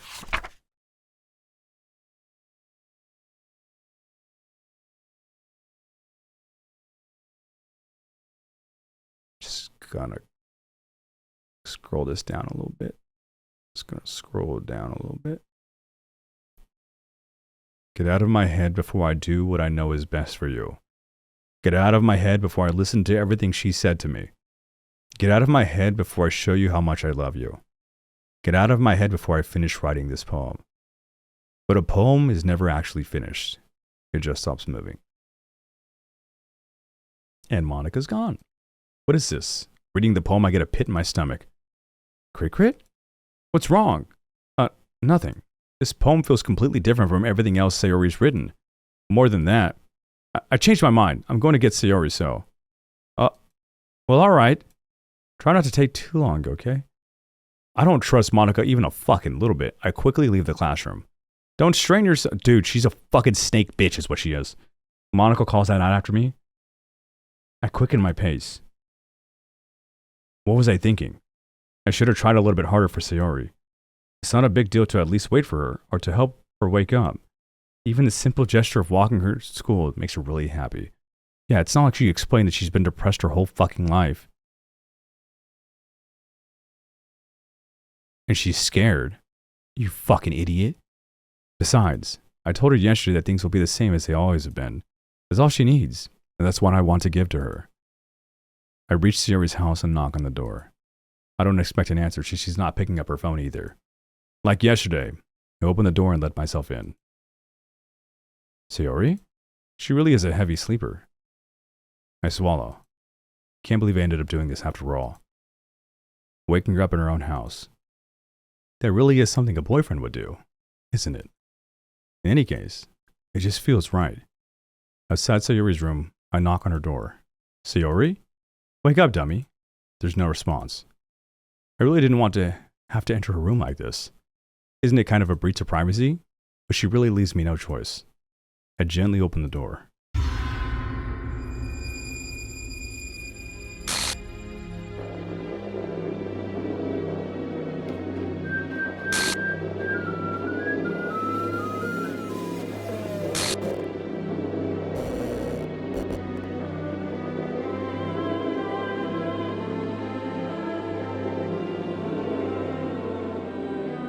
What the hell? What the hell? Is this a nightmare? It has to be. This isn't real. There's no way this can be real. Sayori wouldn't do this. Everything— what the fuck is this music? We went from quiet as fuck to this! Everything was normal up until a few days ago. That's why I can't believe what my eyes are showing me. I suppressed the urge to vomit. Just yesterday, I told Sayori I would be there for her. I told her I know what's best and that everything will be okay. Then why? Why would she do this? How could I be so helpless? What did I do wrong? Confessing to her. I shouldn't have confessed to her. That's not what Sayori needed at all. She even told me how painful— I fucking said I love— Telling her that I love her was the problem? She even told me how painful it is for others to care about her. Then why did I confess her and make her feel even worse? Why was I so selfish? This is my fault. My swarming thoughts keep telling me everything I could have done to prevent this. If I just spent more time with her, walked her to school, and remained friends with her like it has always been, then I could have prevented this. I know I could have prevented this. Screw the literature club. Screw the festival. I just lost my best friend. Someone I grew up with. She's gone forever now. Nothing I do can bring her back. This isn't some game where I can reset and try something. Do I load? It's all your fault, Kritur. Fuck you! We can't load. I had only one chance and I wasn't careful enough. And now I'll carry this guilt with me until I die. Nothing in my life is worth more than hers. Are we gonna kill ourselves right now? But I still couldn't do what she needed from me. And now, I can never take it back. Never. Never. Never. Never. Never.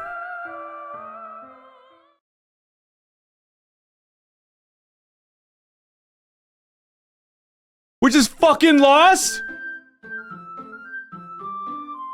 No shit, this game is not suitable for children! We just fucking...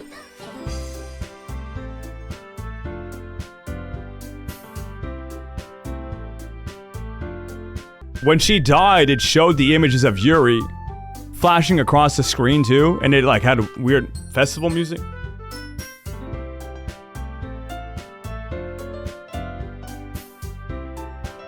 That is officially it for our time here with Doki Doki Literature Club. We gotta redo some stuff because of technical issues. Because of some technical issues, but we'll be back. Yeah, we're gonna be back. It was a fun game. I had so much fun. If you guys enjoy the content, please consider leaving a like and a comment on the video. Subscribe to the channel if you have not already. Also, big shout out to the members of the community and the chatters up above. The extra support you guys provide means oh so very much to me. Thank you all for watching this part of Doki Doki Literature Club. I hope to see you in the next one.